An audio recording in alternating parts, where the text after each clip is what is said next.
Pour cette saison du podcast Range ta chambre, j'ai invité chez moi des membres du Reboot Camp. Au bout de quelques minutes de discussion, je mettrai l'épisode en noir et blanc pour que tu ailles faire quelque chose d'utile pendant que tu nous écoutes. Aujourd'hui, j'accueille Mohamed qui a grandi dans un contexte qui l'a très rapidement forcé à prendre en maturité. Aujourd'hui, il gère un carrefour avec une douzaine d'employés et vous allez voir, c'est un patron plutôt dynamique. Je vous souhaite un excellent épisode.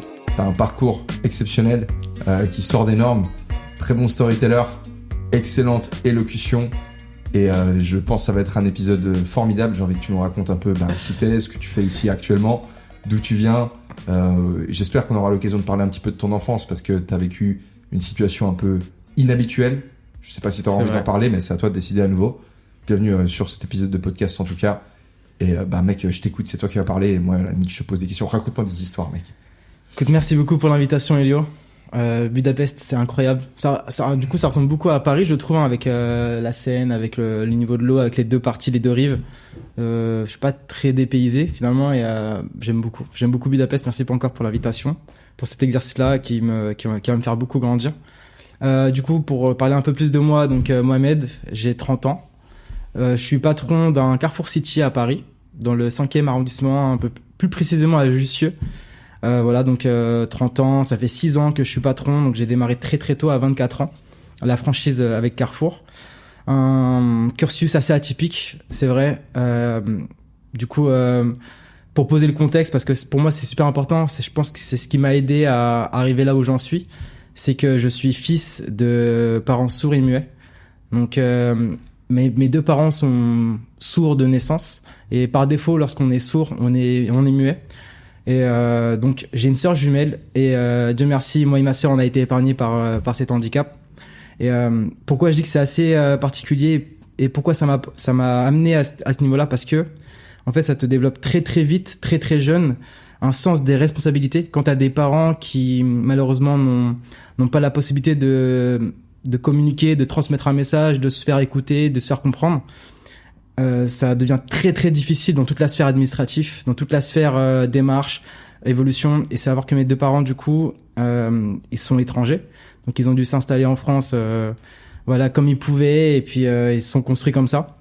Et donc moi, très jeune, donc vraiment dès l'âge de 8-9 ans, j'ai tout de suite dû endosser cette responsabilité. Voilà, de porter ma famille, de pouvoir être présent dans des moments importants, alors que à 8-9 ans, tu penses qu'à sortir jouer au ballon, etc. Donc, ça m'a fait prendre conscience très vite de la réalité de la vie, de la dureté des choses compliquées, et ça m'a fait mûrir beaucoup plus vite que les autres. Je le voyais, il y avait toujours un décalage à l'école, etc. Mais ça m'a aussi, en parallèle, donné énormément de liberté.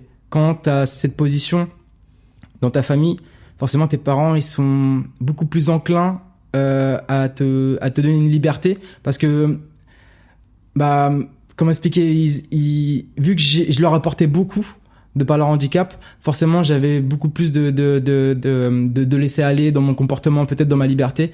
Et puis même vu qu'ils étaient étrangers, ils connaissaient pas vraiment les règles de la France, donc moi aussi qui était jeune, j'en abusais énormément lorsqu'à l'école je leur inventais, ouais, aujourd'hui c'est férié, ils me croyaient, quoi, par exemple. Donc du coup j'abusais, mais du coup ça m'a apporté énormément, parce qu'aujourd'hui si je suis patron et si j'ai pu l'être très très jeune, c'est qu'en fait j'ai pu faire vraiment les mille une bêtises quand j'étais jeune, parce que j'avais énormément de liberté. Et puis dans ces moments-là, c'est beaucoup plus supportable de faire des erreurs que de les faire après un certain âge, quand t'as un peu plus de responsabilité. Et donc voilà, pour résumer, contexte donc un peu particulier, donc enfant de sourd et muet.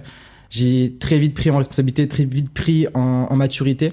Est-ce que, j'ai une question. Bien sûr, dis-moi. C'est un peu pratique.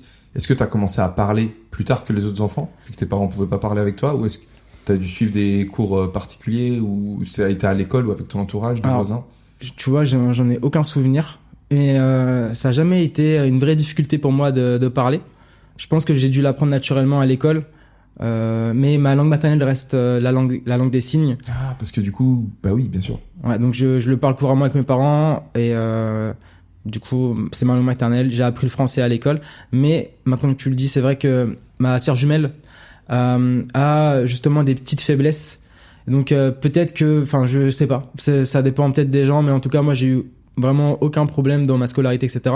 Juste le fait que j'avais énormément de liberté, ça m'a créé énormément de problèmes d'absentéisme, etc. Mais au-delà de ça, est-ce que du coup, avec ta sœur jumelle, est-ce que vous avez commencé par communiquer entre vous avec la langue des signes avant de passer sur du français?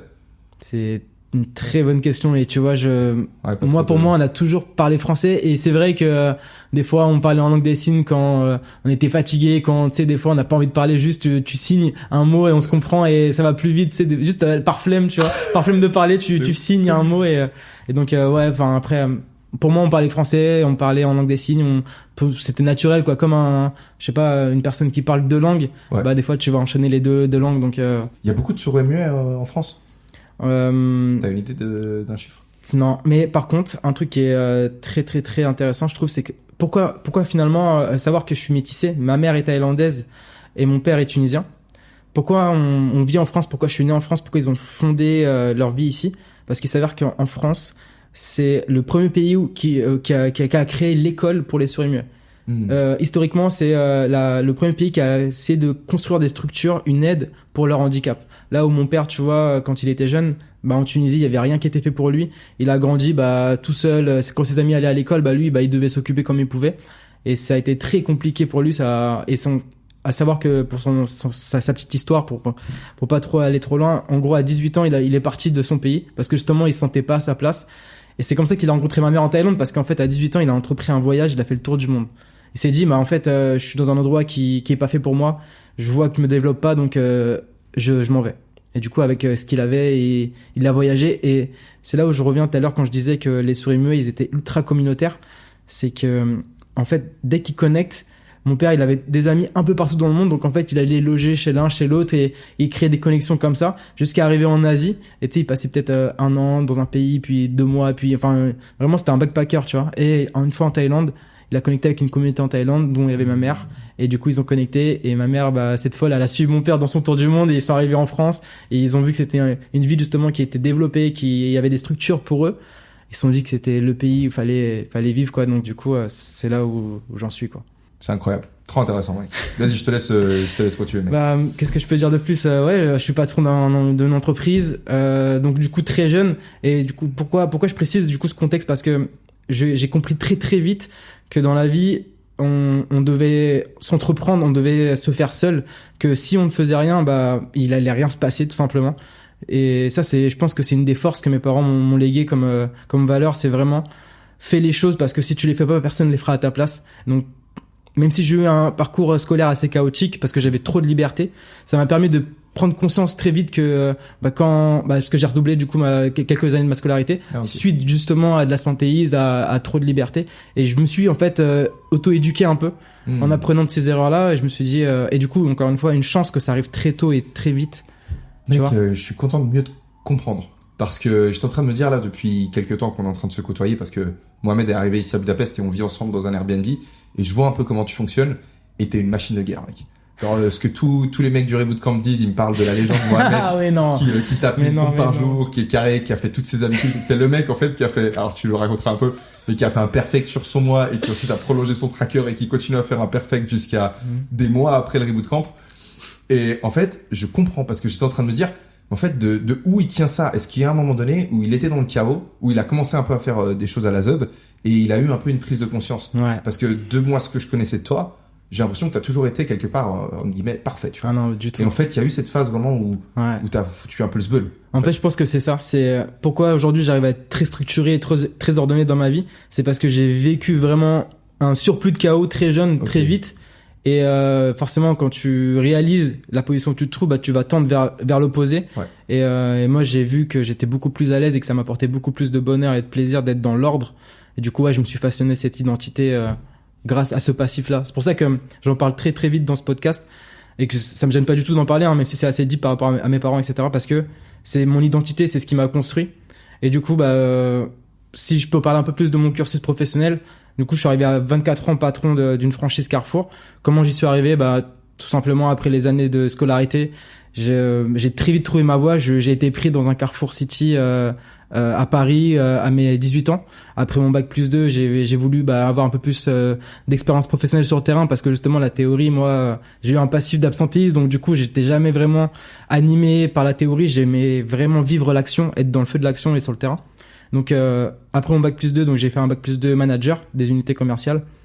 je valide ça et je veux vraiment très vite aller sur le terrain. Donc je pose des CV partout et j'ai la chance d'avoir un ami qui du coup a une famille qui détient une franchise Carrefour. Donc il m'a proposé un petit contrat partiel et ça a été vraiment un gros déclic dans ma vie parce que c'était véritablement ma première expérience professionnelle et c'est là où j'ai réalisé que j'avais des facilités, des affinités avec tout ce qui était gestion, optimisation, de l'ordre en fait. Et à savoir que j'ai un gros passif aussi, c'est très important de le dire. J'ai un gros passif de joueur de jeux vidéo. C'est là où moi je m'évadais énormément quand j'étais petit. Parce que ouais, des fois quand t'es immature, tu peux trouver que ta situation elle est un peu injuste par rapport aux autres, donc tu veux très vite t'enfermer dans des vies. Et j'aime le dire parce que ça me fait rire, mais mon personnage dans le jeu vidéo était beaucoup plus stylé que moi-même dans ma vraie vie, tu vois. Parce que du coup je jouais à des gros MMO comme World of Warcraft, comme Dofus, etc. Au début j'étais en surpoids, vraiment je me laissais aller, j'étais immature, tu vois, je me construisais tout seul, donc je mangeais tout ce qui passait, toutes mes envies. Et vu que j'avais très peu de restrictions, forcément on est tout de suite conditionné à manger de la malbouffe, à faire toutes les choses, toutes les vices du monde. Et ouais, je me suis enfermé et puis j'ai commencé à être un peu plus absent à l'école, à prendre du poids, à encore une fois à développer mon personnage dans le jeu, mais pas moi dans ma vraie vie. Et c'est un peu ça qui m'a rentré dedans. Mais je pense que c'est quand je suis arrivé au lycée que là j'ai commencé, tu vois, forcément avec les filles qui commencent à être tu vois dans l'école, etc. Tu commences à te dire finalement il y a peut-être un truc plus intéressant que les jeux vidéo. C'est là que j'ai commencé à faire ma petite transition, j'ai commencé à aller au sport, j'ai commencé à faire ma transformation et ça m'a développé petit à petit. Le sport, je pense ça a été le premier gros déclic dans ma vie qui m'a amené à gagner confiance en moi, à m'affirmer et j'ai quitté petit à petit les jeux vidéo, même si ça a été une grosse passion. En vrai je l'ai quitté que très tardivement, je pourrais en revenir dessus, mais ce qui m'a fait vraiment quitter les jeux vidéo, c'est le fait d'avoir transformé ma vie réelle en jeu vidéo. Dans ma vision, c'est comme si toutes mes routines du matin, mes routines du soir, c'était des quêtes, tu vois. Et mon goal de vie, c'est comme ma quête légendaire. Et en fait, toutes les actions que je fais au quotidien, qui m'avancent légèrement, enfin petit à petit dans cette quête, c'est comme si à chaque fois que je finis une tâche, comme par exemple le matin faire ma méditation, je gagne genre plus 1 XP, tu vois. Et en fait je monte en niveau dans ma vie et tu vois je le représente comme ça, et c'est ma vision et moi ça marche beaucoup. C'est comme ça que j'ai réussi à arrêter les jeux vidéo. J'ai beau avoir essayé plein de choses, essayer de trouver un équilibre entre les jeux vidéo, le sport, les relations, etc. Mais j'arrivais jamais parce que les jeux vidéo ça me cassait ma dopamine. À chaque fois, je pensais qu'à ça. Quand je jouais aux jeux vidéo, je sacrifiais tout le reste parce qu'il y avait que ça qui importait. Et j'ai compris qu'en fait, j'étais obligé de tirer une croix dessus, même si c'était une grande passion, parce que je pouvais jamais harmoniser tout. Donc j'ai transformé ma vie en jeu vidéo, ce qui m'a aidé à arrêter les jeux vidéo. Et en partie, c'est grâce au reboot. Si je peux en aborder un peu le reboot, c'est que c'est grâce au reboot, ça m'a aidé énormément à m'éveiller sur ce point-là, parce que ça m'a fait comme un x10 dans mon développement personnel, et ça m'a aidé à me remettre en question, à faire beaucoup d'introspection et à m'éveiller sur plein de sujets.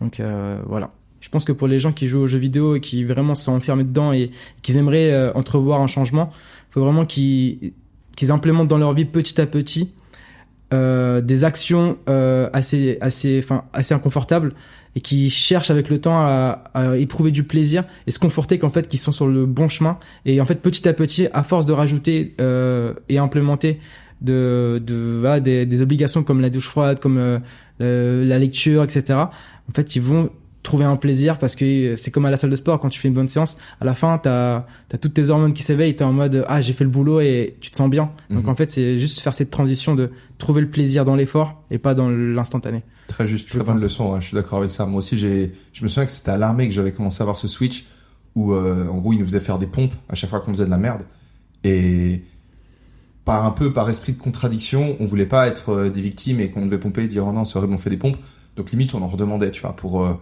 c'est un peu t'es que entouré de mecs, donc tu veux pas faire le gars qui en peut plus, donc t'en redemandes à chaque fois, tu vois, allez fais-moi courir plus et tout. Ouais. Et en fait, à force de te forcer à aimer quelque chose de désagréable, tu réussis vraiment à aimer le truc. Ouais. C'est assez dingue comme tu peux convaincre ton esprit de. Donc t'as fait ce bac plus 2 en management. C'est ça. Et ensuite t'as été pris dans le Carrefour par le biais de ton pote. Et ça a été je pense un gros virage dans ma vie.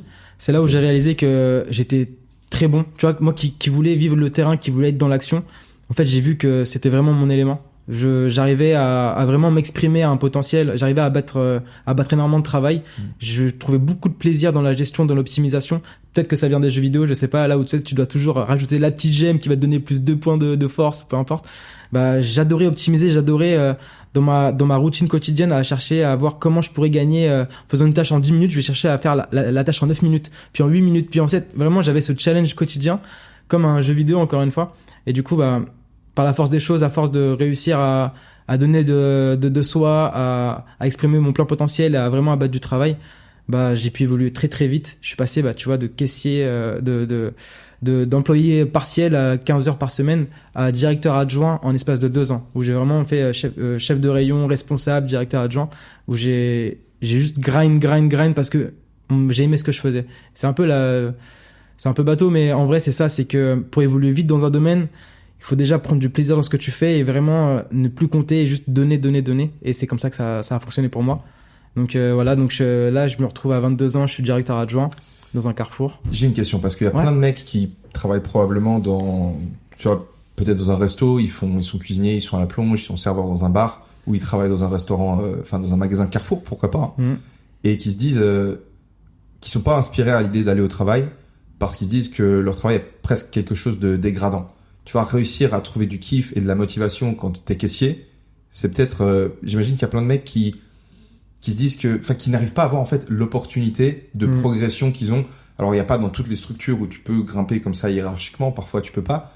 Mais moi je suis de l'avis que quel que soit le travail que tu fais, le faire aussi bien que possible, ça va te débloquer quoi qu'il arrive des opportunités d'une façon ou d'une autre. Qu'est-ce que tu dirais à quelqu'un qui a une certaine situation et qui peut-être n'arrive pas à ouvrir les yeux sur ce qui pourrait tirer d'un peu plus de responsabilité et de se mettre à faire les choses correctement? Pour moi, il y a un mot, c'est juste la vision. C'est vrai que je l'ai pas abordé, mais c'est ce qui m'a, je pense, amené là où j'en suis. C'est la vision. C'est si t'as pas de plan, tu vas jamais vraiment te motiver à faire ce que tu fais aujourd'hui. Mais si tu sais que peut-être que la situation inconfortable dans laquelle tu te trouves aujourd'hui, c'est juste un step qui va t'amener vers cette vision, ce plan, là, tu vas beaucoup plus accepter la situation actuelle et tu vas justement entreprendre des actions beaucoup plus bénéfiques pour toi et pour la situation que tu te trouves. Parce que ça va te permettre de grind à la step suivante qui peut-être est une situation un peu plus confortable et petit à petit jusqu'à créer et atteindre ton goal. Je pense que c'est juste un mot, c'est la vision. Faut se créer une vision. C'est de se projeter et se parler à soi-même pour savoir réellement qu'est-ce qu'on a envie de faire de sa vie. C'est vrai que je l'ai pas abordé, mais moi, très vite, j'ai réalisé que je voulais être libre. Tu vois, j'ai été très libre dans ma vie au début et j'ai vu en fait toutes les possibilités, tout ce que ça pouvait m'apporter et j'ai même été acclimaté par ça. Tu vois, j'ai toujours été un peu libre décisionnellement. J'ai toujours décidé pour moi, j'ai toujours entrepris ce que j'avais envie de faire et j'ai pris goût. Et donc en fait pour moi, quand je suis passé par la case salariat, etc., je voulais très vite atteindre cette liberté décisionnelle, vraiment faire mes propres erreurs, prendre mes propres décisions quitte à me casser les dents. Mais c'est quelque chose qui était important pour moi. Et du coup, bah, j'ai vu que j'avais une opportunité chez Carrefour d'atteindre ce niveau-là, donc à être franchisé. Et du coup, bah, j'ai compris qu'il fallait que j'avance petit à petit. Et donc, j'acceptais beaucoup plus chaque situation parce que je savais que ça m'approchait un peu plus de ce goal. Donc, la vision, je pense. Je pense que l'humilité, c'est un terme clé dans tout ça. C'est le fait de dire, OK, pour l'instant, j'en suis encore au niveau 1. Donc, il faut que je termine le niveau 1 de faire caissier, d'être un très bon caissier avant de pouvoir passer au niveau 2 de chef de rayon, tu vois. Ouais, et il y a beaucoup de gens qui ont envie de griller les étapes ou qui pensent qu'il y a certains jobs ou qui méritent plus tout de suite, Je pense que faire preuve d'humilité, souvent, c'est un truc qui fonctionne bien. Ouais, c'est vrai. Et pour quelqu'un, admettons, qui ne se voit pas évoluer dans la même structure, c'est-à-dire, pour reprendre l'exemple, imagine Mohamed qui se dit, OK, je travaille chez Carrefour, mais dans ma vision, il n'y a pas gérant d'un Carrefour, il y aurait, j'ai envie de faire du business en ligne, mais pour l'instant, j'ai besoin de travailler chez Carrefour pour me faire de l'argent. À ce moment-là, c'est aussi possible de développer une vision, de se dire, je travaille chez Carrefour pour mettre de l'argent de côté, pour ensuite pouvoir travailler sur quelque chose. Donc, avoir un plan, plus ta vision elle est claire, ton plan financier, tu traques tes finances, tu sais que chaque mois, tu arrives à mettre 1500, 1600 peut-être de côté parce que tu vis chez tes parents ou je sais rien, tu fais un plan comme ça. Mais l'idée, c'est vraiment en vision d'avoir un plan. Yes. Et ensuite, tes actions, elles prennent du sens. Ouais, totalement aligné aussi. Donc finalement, la vision, pour moi, c'est la clé. Ouais. Si tu veux vraiment te donner du courage tous les jours à faire quelque chose qui est inconfortable pour toi, faut que tu mettes du sens. Et donc, il faut que tu te projettes. Très intéressant. Et là, aujourd'hui, du coup, ton Mec, ils tournent le magasin là pendant que t'es ici ou... Qu'est-ce qui se passe, mec? Ils sont en train de faire. Ouais, il se passe quoi dans les rayons, mec? Ouais, bien sûr, ils tournent. Du coup, par rapport au magasin, du coup, je suis au Carrefour City Jussieu. Dans le 5e. Dans le 5e arrondissement de Paris. J'ai la chance d'avoir une très très belle équipe. Tu fais un code promo, ils arrivent pour leurs courses, ils ont un 5%. En plus, je suis dans un quartier étudiant, je suis persuadé qu'il y en a qui vont. Mais qui vont me voir. t'auras le droit de faire ça, ils te laissent la liberté, la franchise. Ouais, un peu compliqué, hein. Ça reste une franchise, donc il y a quand même des normes, des concepts, des règles. Tu peux pas faire des Et trucs. puis, ouais, je peux pas, je suis obligé de respecter, tu vois, c'est une franchise, c'est un partenariat. Ouais. Je suis pas le seul décisionnaire, mais en gros, donc dans mon magasin au 5e arrondissement de Paris, ouais, j'ai la chance d'avoir une belle équipe. Effectivement, quand je suis ici, j'ai, du coup, j'ai 17 salariés. Donc j'ai mes 3 adjoints, mes 4 responsables et mon équipe qui gère le magasin pour moi. Donc ouais, ça tourne quand je suis pas là. Trop bien, mec. 17, ça fait beaucoup. D'ailleurs, il s'est passé un truc assez intéressant hier pendant qu'on était en train de faire les courses.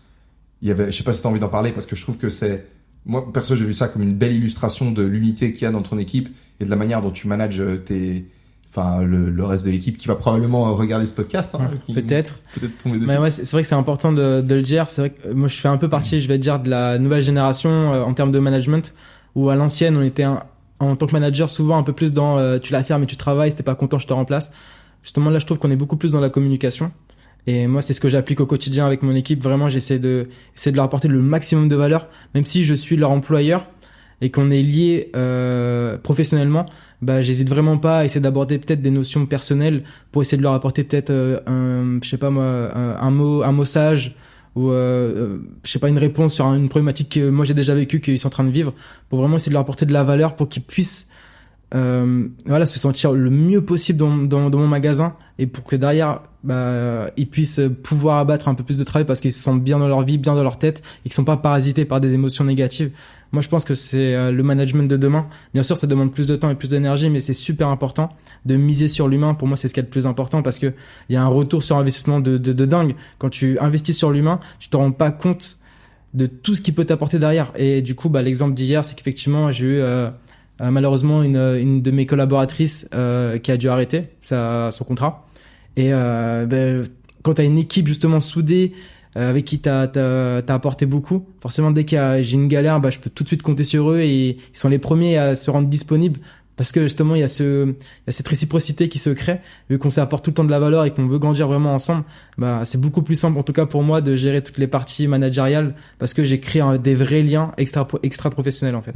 Donc ouais. Non, je vois que en tout cas de tout ce que tu m'as raconté jusqu'ici sur comment fonctionne ton magasin, t'as l'air d'avoir des gens qui ont compris que il y avait des opportunités là où il y avait une responsabilité à saisir et l'exemple de cette personne qui a remplacé du coup celle qui était partie, qui direct a dit vas-y chaud, je prends tous ces heures pour la semaine, il me semble. C'est ça, ouais. Qui a vu l'opportunité de briller quelque part et de se montrer indispensable pendant une semaine. Ouais. Et c'est un bête de mindset, mec. Ouais, vraiment, je suis totalement d'accord. C'est trop cool. Fait grave plaisir. Je suis totalement d'accord. Du coup, tu veux parler un peu plus de Carrefour, de comment est-ce que tu as monté les échelons? Est-ce que tu veux nous faire nous amener un petit peu là-dessus ou est-ce que pourquoi pas, ouais. Moi, ça m'intéresse en vrai. Ouais. Donc historiquement, donc du coup, je commence caissier, temps partiel. C'est là que je réalise que j'adore le terrain, j'adore me rendre utile, me sentir indispensable, et j'adore justement encore une fois optimiser la gestion, etc. Donc il y avait toute la partie relationnelle. Quand j'étais employé chez Carrefour, j'étais polyvalent, donc je faisais un peu de rayon, un peu de caisse, j'avais du relationnel avec les clients, avec les collègues. Et il y avait un peu ce challenge parce qu'on était une équipe assez jeune où tu sais quand on était en caissier combien j'ai réussi à passer de clients à l'heure, enfin c'est encore une fois c'est des challenges de jeux vidéo, tu vois, mais moi j'étais matrixé par ça et donc j'adorais performer. Et en fait en performant forcément les managers ils voient que t'es capable d'abattre beaucoup plus de travail à l'heure, donc forcément c'est ce qu'ils voient et c'est le résultat qui leur fait le plus sens. Donc tout de suite en fait j'ai eu des propositions d'évolution assez rapidement parce que même si je le faisais pas forcément pour ça, c'est vrai que naturellement au début je voulais juste abattre du travail pour le challenge, pour me stimuler, et ça m'a réussi. Et après bien sûr il y a une part de chance et j'ai eu la chance d'être tombé dans une très très belle équipe. Vraiment ça il faut le reconnaître aussi. Et donc voilà, je passe de caissier à chef de rayon où j'ai un peu plus de responsabilité, où je dois passer des commandes. Et donc pareil, tu vois, essayer de encore une fois gamifier le truc en mode OK, donc je passe les commandes, donc il faut pas qu'il y ait de rupture dans le magasin, mais il faut pas non plus qu'il y ait trop de stock. Donc trouver un espèce d'équilibre entre rupture et trop de stock. Donc pareil, tu vois, encore une fois, c'est un jeu vidéo pour moi, donc ça me stimule énormément et bref, ça m'a réussi encore une fois et je suis passé directeur adjoint où là ça a été un peu plus de responsabilité où je devais du coup avoir fermer le magasin, ouvrir le magasin, avoir une équipe sous mon aile Et vu que justement j'ai très très vite dans ma vie eu beaucoup de responsabilités, j'étais pas du tout inconfortable vis-à-vis de ça. J'étais très sûr de moi, très confiant. J'hésitais pas à lead mon équipe et à prendre des décisions, à trancher. Et je suis plutôt aussi, j'ai une bonne gestion de stress au quotidien. Donc ça m'a réussi aussi. Et une fois que j'étais directeur adjoint, pour en revenir un peu, j'ai le patron où je me trouvais, là où j'ai fait mon évolution de caissier à directeur adjoint. Son fils allait avoir un nouveau magasin. Et le deal, c'était que du coup, j'accompagne le fils du gérant dans son nouveau magasin en tant que bras droit pour vraiment l'épauler, l'accompagner, essayer de le supporter dans toutes les épreuves qu'il allait vivre. Parce qu'au début, quand tu commences une entreprise, tout le monde le sait, c'est beaucoup plus compliqué. C'est avec le temps où tu optimises, c'est plus simple. Et donc le deal, c'était que je l'accompagne, son fils, et que vraiment je l'épaule, qu'il me compte vraiment comme un bras droit et que je l'aide à élever tout ça. Et derrière, le deal, c'était qu'il m'inscrive à une formation. Donc que Carrefour propose, c'est la formation d'adjoint évolutif. Donc les conditions, c'est d'être adjoint. Donc c'est ce que j'étais. Et c'est une formation sur 2 ans. Et pareil, moi forcément, je vois une lumière au bout du tunnel. Je me dis, ok, le goal que j'ai envie, c'est d'être mon propre patron, c'est de pouvoir décider pour moi, pouvoir vivre mes propres expériences. Je voyais que ça arrivait. Il y avait juste 2 ans à tenir encore. Et donc pareil, là c'est énormément de sacrifices en termes de temps. Mais vu que j'aimais ce que je faisais, finalement, ça comptait même plus pour moi. C'était pas du travail, juste je donnais. Après, c'est vrai qu'il y a une notion à prendre en compte. Et pour moi, qui fait très sens aujourd'hui, c'est qu'il fallait quand même que je trouve un équilibre. Parce que si toute ta vie, c'est que le travail, il y a une sorte de déséquilibre qui fait que tu auras toujours un manque et tu peux aussi avoir très vite le burn-out. C'est très important de trouver un équilibre entre le travail, où je donnais beaucoup de mon temps, mais aussi sur mon social, sur mes passions, sur mes centres d'intérêt. Vraiment un équilibre assez subtil où fallait que j'arrive à gérer mon énergie et à pas tomber dans un mal-être mental. Et donc je donnais énormément à ce moment-là. J'étais en couple, ça fait 9 ans que je suis en couple aujourd'hui, donc ma copine elle a vécu tout mon parcours. Et donc il fallait que je gère un peu vraiment ces 2 camps-là. Mais j'ai réussi, c'est passé. Et du coup, 2 ans après, je suis patron. Donc la formation, c'était une formation pour devenir directeur de ton propre Carrefour. En gros, c'est une école que Carrefour crée et que tu fais en alternance avec ton magasin et t'as 3 jours par mois, t'as entre 2 et 3 jours par mois à l'école Carrefour, où vraiment ils réunissent que des directeurs adjoints et ils les forment sur des thématiques très précises comme le management, comme le droit, comme le social, comme gérer telle ou telle crise, etc. Ils t'apprennent en fait que comment gérer un magasin. Au bout des 2 ans, en théorie, t'es prêt pour gérer un Carrefour. Et du coup, c'est vrai qu'à cette promo-là, j'arrive premier. Je t'ai pas précisé, mais encore une fois, encore une fois, je savais ce que je voulais, tu vois. Quand tu sais ce que tu veux, ça fait sens. Tous les heures de travail que tu fais à la maison, quand tu crées des PowerPoint, etc., ça faisait sens parce que c'était ce que je voulais. Je pense que c'est là où moi j'étais aligné avec ce que je faisais et ça a marché pour moi. Donc je me suis donné les moyens. Et voilà, donc à terme de ces 2 ans, je valide tout. Il me propose Jussieu, du coup, et je commence l'aventure. Une fois que je suis à Jussieu, du coup, c'était en 2019, donc c'était il y a 5-6 ans. Je reprends une équipe existante. Et pareil, là, tu vois. Donc c'était qui? C'était un directeur qui se barrait? Et du coup, Ouais, c'est ça. C'est un directeur qui partait dans un autre magasin. Et du coup, moi, je reprends le magasin. L'ancien exploitant reprenait un magasin un peu plus grand dans un autre lieu. À savoir que le magasin où je me trouve, donc à Jussieu, il y a un concurrent qui allait ouvrir, donc vraiment un sérieux concurrent, c'est un Intermarché, un très très grand magasin. C'est de la merde, j'aime pas. Non, mais en vrai, je connais pas, je suis suisse, on a pas ces trucs-là, mais ça pue. Genre, je sens que ça pue. Déjà comme ça, tu dis Intermarché, mec, allez. Et en tout cas, c'est une situation assez stressante. C'est pour ça que l'ancien gérant, peut-être, il avait voulu voir dans un autre lieu, etc. Et moi, je sais que de toute façon, je devais me faire les dents. Quoi qu'il arrive, mon but, c'est de prouver, même si le magasin, ça allait être difficile avec les nouveaux concurrents qui allaient ouvrir. Mon but, c'était juste de me faire les dents, d'apprendre et surtout d'être enfin libre décisionnellement, tu vois. Et donc voilà, je m'implante. Et l'équipe existante, pareil, j'essaie de créer ce management, mais tu vois, je suis pas encore très à l'aise quand t'es jeune. Du coup, j'ai démarré à 24 ans et que j'ai des employés qui ont 45 ans, des mamans, des papas. Forcément, tu sais pas vraiment comment t'y prendre. Tu te dis, bon, peut-être qu'il faut que je sois un peu plus autoritaire pour qu'ils m'écoutent un peu plus parce qu'il y a cette différence d'âge. Tu peux pas être tout de suite peut-être trop doux parce qu'ils peuvent peut-être abuser du fait que tu sois jeune et il y a l'ego peut-être qui peut rentrer. Donc très très dur. Dès le début, j'étais très très dur dans ma manière de manager parce que justement, j'avais ce manque de recul, de maturité. Mais finalement, avec le temps, j'ai très vite compris que l'âge, en fait, c'était qu'un chiffre. C'était vraiment dans ton comportement et dans tes actions quotidiennes où ils vont ressentir en fait que soit t'es un tyran, soit t'es un leader. Et en fait, petit à petit, je me suis façonné des compétences managériales et jusqu'à arriver là où j'en suis. Donc 5-6 ans après, où j'ai une équipe, vraiment, c'est comme ma famille. Et c'est un vrai plaisir au quotidien d'aller au magasin parce que, enfin, tu vois, il y a plus cette notion de travail. On est ensemble, on est soudés pour faire avancer le business. Et on essaie de s'apporter un maximum et on est conscient qu'aujourd'hui, Dieu merci, on a nos chemins qui se croisent. Peut-être que ça sera pas éternel, mais au moins l'idée, c'est juste de s'apporter un maximum d'expérience et d'amour et après on essaie de s'envoler, quoi. Et depuis que je suis gérant, depuis 5-6 ans, j'ai fait évoluer du coup 3 adjoints. Je les ai inscrits du coup à cette formation où moi j'ai été inscrit parce que c'était important aussi pour moi d'apporter ce qu'on m'a donné comme une transmission et juste apporter de la valeur et de les faire grandir. Moi, c'est ce qui m'épanouit le plus. J'ai envie de me dire qu'une fois que je vais quitter la Terre, mon passage aura amélioré un peu les conditions de ce monde. Donc, c'est super important pour moi. En tout cas, ça fait sens pour moi. Waouh, ça me donne presque envie de commencer une formation chez Carrefour, mec.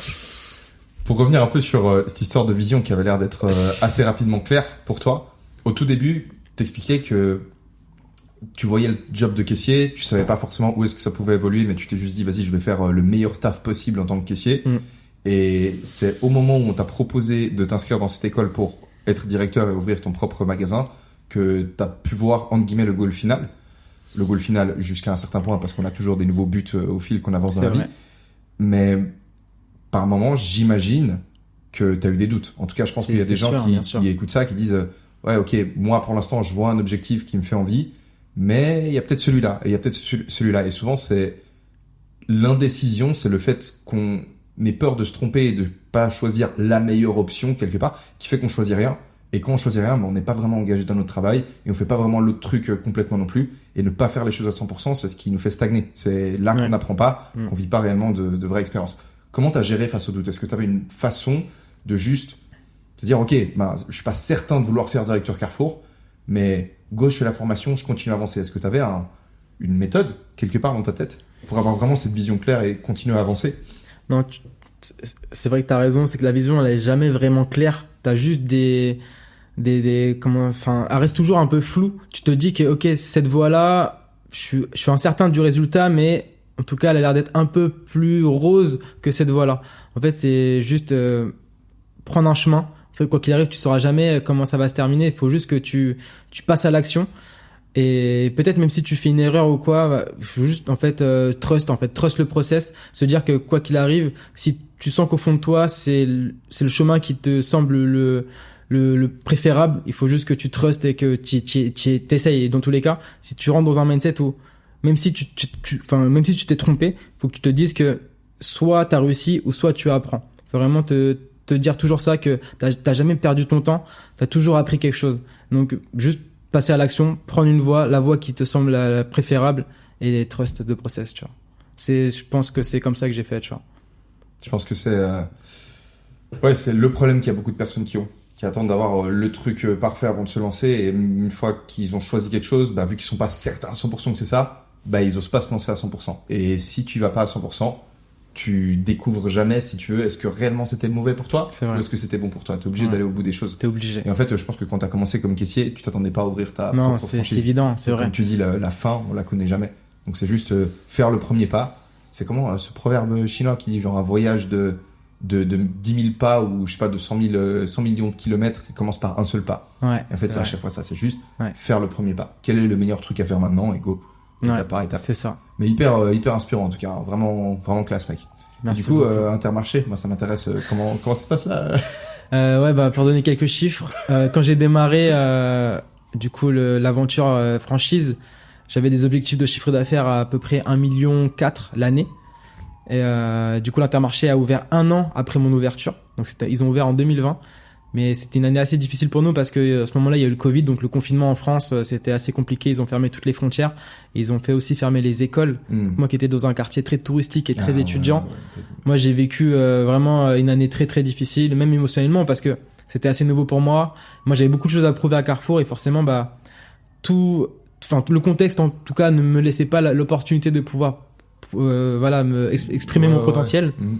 Du coup, là où moi j'ai su me positionner, c'est que après, enfin peut-être vers la moitié du confinement en 2020, il y a eu le e-commerce qui s'est mis en place chez les magasins alimentaires. Donc on peut faire maintenant nos courses en ligne sur Uber Eats, sur Deliveroo.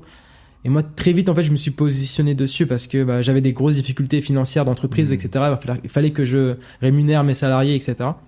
Et donc, je me suis positionné dessus très, très vite. Et vu que je suis un peu plus jeune que les autres patrons, la moyenne d'âge des patrons, en général, c'est 40 ans, 50 ans. Enfin, c'est vraiment une fin de carrière. Moi, je suis arrivé très, très jeune par la force des choses. J'ai pu très vite prendre en main, en fait, les outils e-commerce parce que j'étais assez à l'aise, assez connecté. Et je suis arrivé très très vite leader sur ce marché-là. Donc je suis devenu le Carrefour référent e-commerce de la France, tu vois. Et par effet boule de neige avec le e-commerce, on avait des confinements, on devait rentrer chez soi dès 18h. Et tout de suite après 18h, les gens ils pouvaient se faire ses courses que en ligne. Et moi très vite en fait, j'ai pris en fait position et ça fait un effet boule de neige et ça m'a énormément réussi parce qu'aujourd'hui je suis leader sur ce marché-là. Et là où du coup j'avais des objectifs de 1,4 million en 2019, là j'ai validé 2023 à plus de 3 millions de chiffre d'affaires. T'as triplé, mec. Ouais, et pareil, j'ai commencé avec un effectif de 6 à 7 salariés, là j'en suis à 17. Donc ouais, c'est juste des fois saisir les opportunités quand il le faut au bon moment. Et du coup même si l'Intermarché existe et qui peut-être réussit aussi bien, moi ça m'a pas empêché de faire un x2 sur mon chiffre d'affaires. C'est ouf. Et de continuer à évoluer quoi. Comme quoi, il faut juste se battre. T'as des opportunités partout, mec. À chaque fois qu'il y a une crise, il ouais. y a des opportunités. Moi, c'était pareil, en 2020, c'est là où j'ai vu l'opportunité de... Je me suis dit, quitte à ce que ce soit le bordel, en fait, autant me poser un peu la question sur ce que je veux faire de ma vie. Et j'ai vu les études, ok, c'est cool, mais peut-être que j'ai toujours aimé être un peu libre, avoir une certaine indépendance.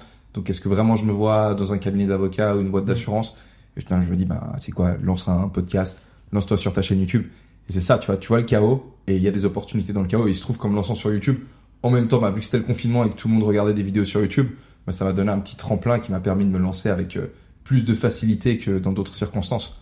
Donc, toujours comme ça. Ouais, juste try ouais. et tu verras.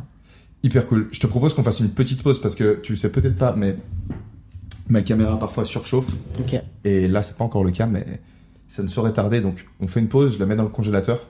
Et tu rigoles, c'est ce que je fais dans tous les podcasts. Je vais la mettre dans le congélateur pendant 10 minutes et après on peut relancer. Ça marche. À toutes. Vas-y. Ok, nous voilà de retour sur les plateaux de Budapest TV. Mohamed, je voulais te poser une question parce que on parlait de cette année 2020 et on expliquait que dans une grosse période de chaos, il y avait la possibilité de trouver des opportunités et encore de plus exploser. Avec le e-commerce, ouais. Exact. Et c'est dans ces périodes en fait où tout le monde se dit la situation, c'est de la merde, l'économie va mal et ainsi de suite. Tout le monde a une vision très négative. Et c'est vrai que si on arrive à switcher, à avoir cette vision positive, t'arrives à voir un peu au-dessus de tout le reste.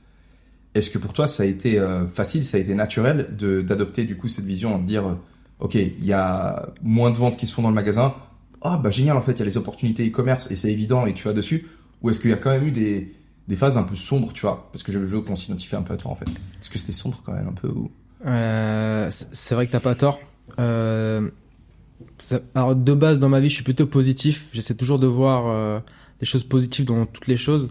C'est vrai que dans ce moment-là, quand tout s'écroulait, en plus c'était à mes débuts, j'avais pas encore l'expérience d'une chute économique, etc. Ça a été très difficile émotionnellement parce que j'avais donné énormément d'énergie, énormément d'implication, de temps, d'argent, etc. dans ce projet.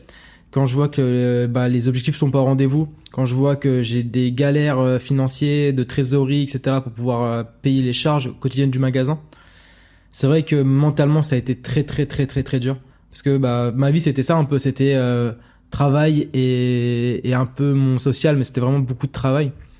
Et donc en vrai c'est là où j'ai vraiment commencé à me développer. J'ai commencé à me dire mais il faut que ça cesse, je peux pas continuer à souffrir autant.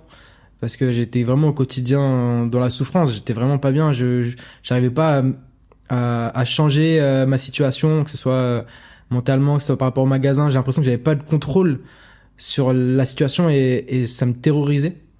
Et donc j'ai commencé mon cursus en vrai de développement personnel en classique, en essayant de lire des livres, en essayant d'écouter des podcasts, des vidéos sur YouTube, etc. J'ai commencé par un livre, donc c'est vraiment le vrai premier livre en dehors de ceux de l'école où tu lis à moitié et t'essaies de regarder des résumés.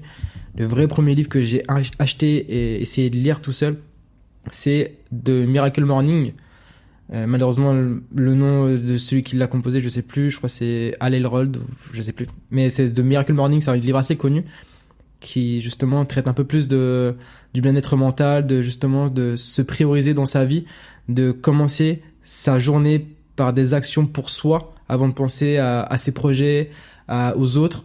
C'est vraiment se remettre une priorité. Et c'est vraiment un livre qui m'a comme enclenché le pas vers ce grind, cette prise de conscience, cet éveil.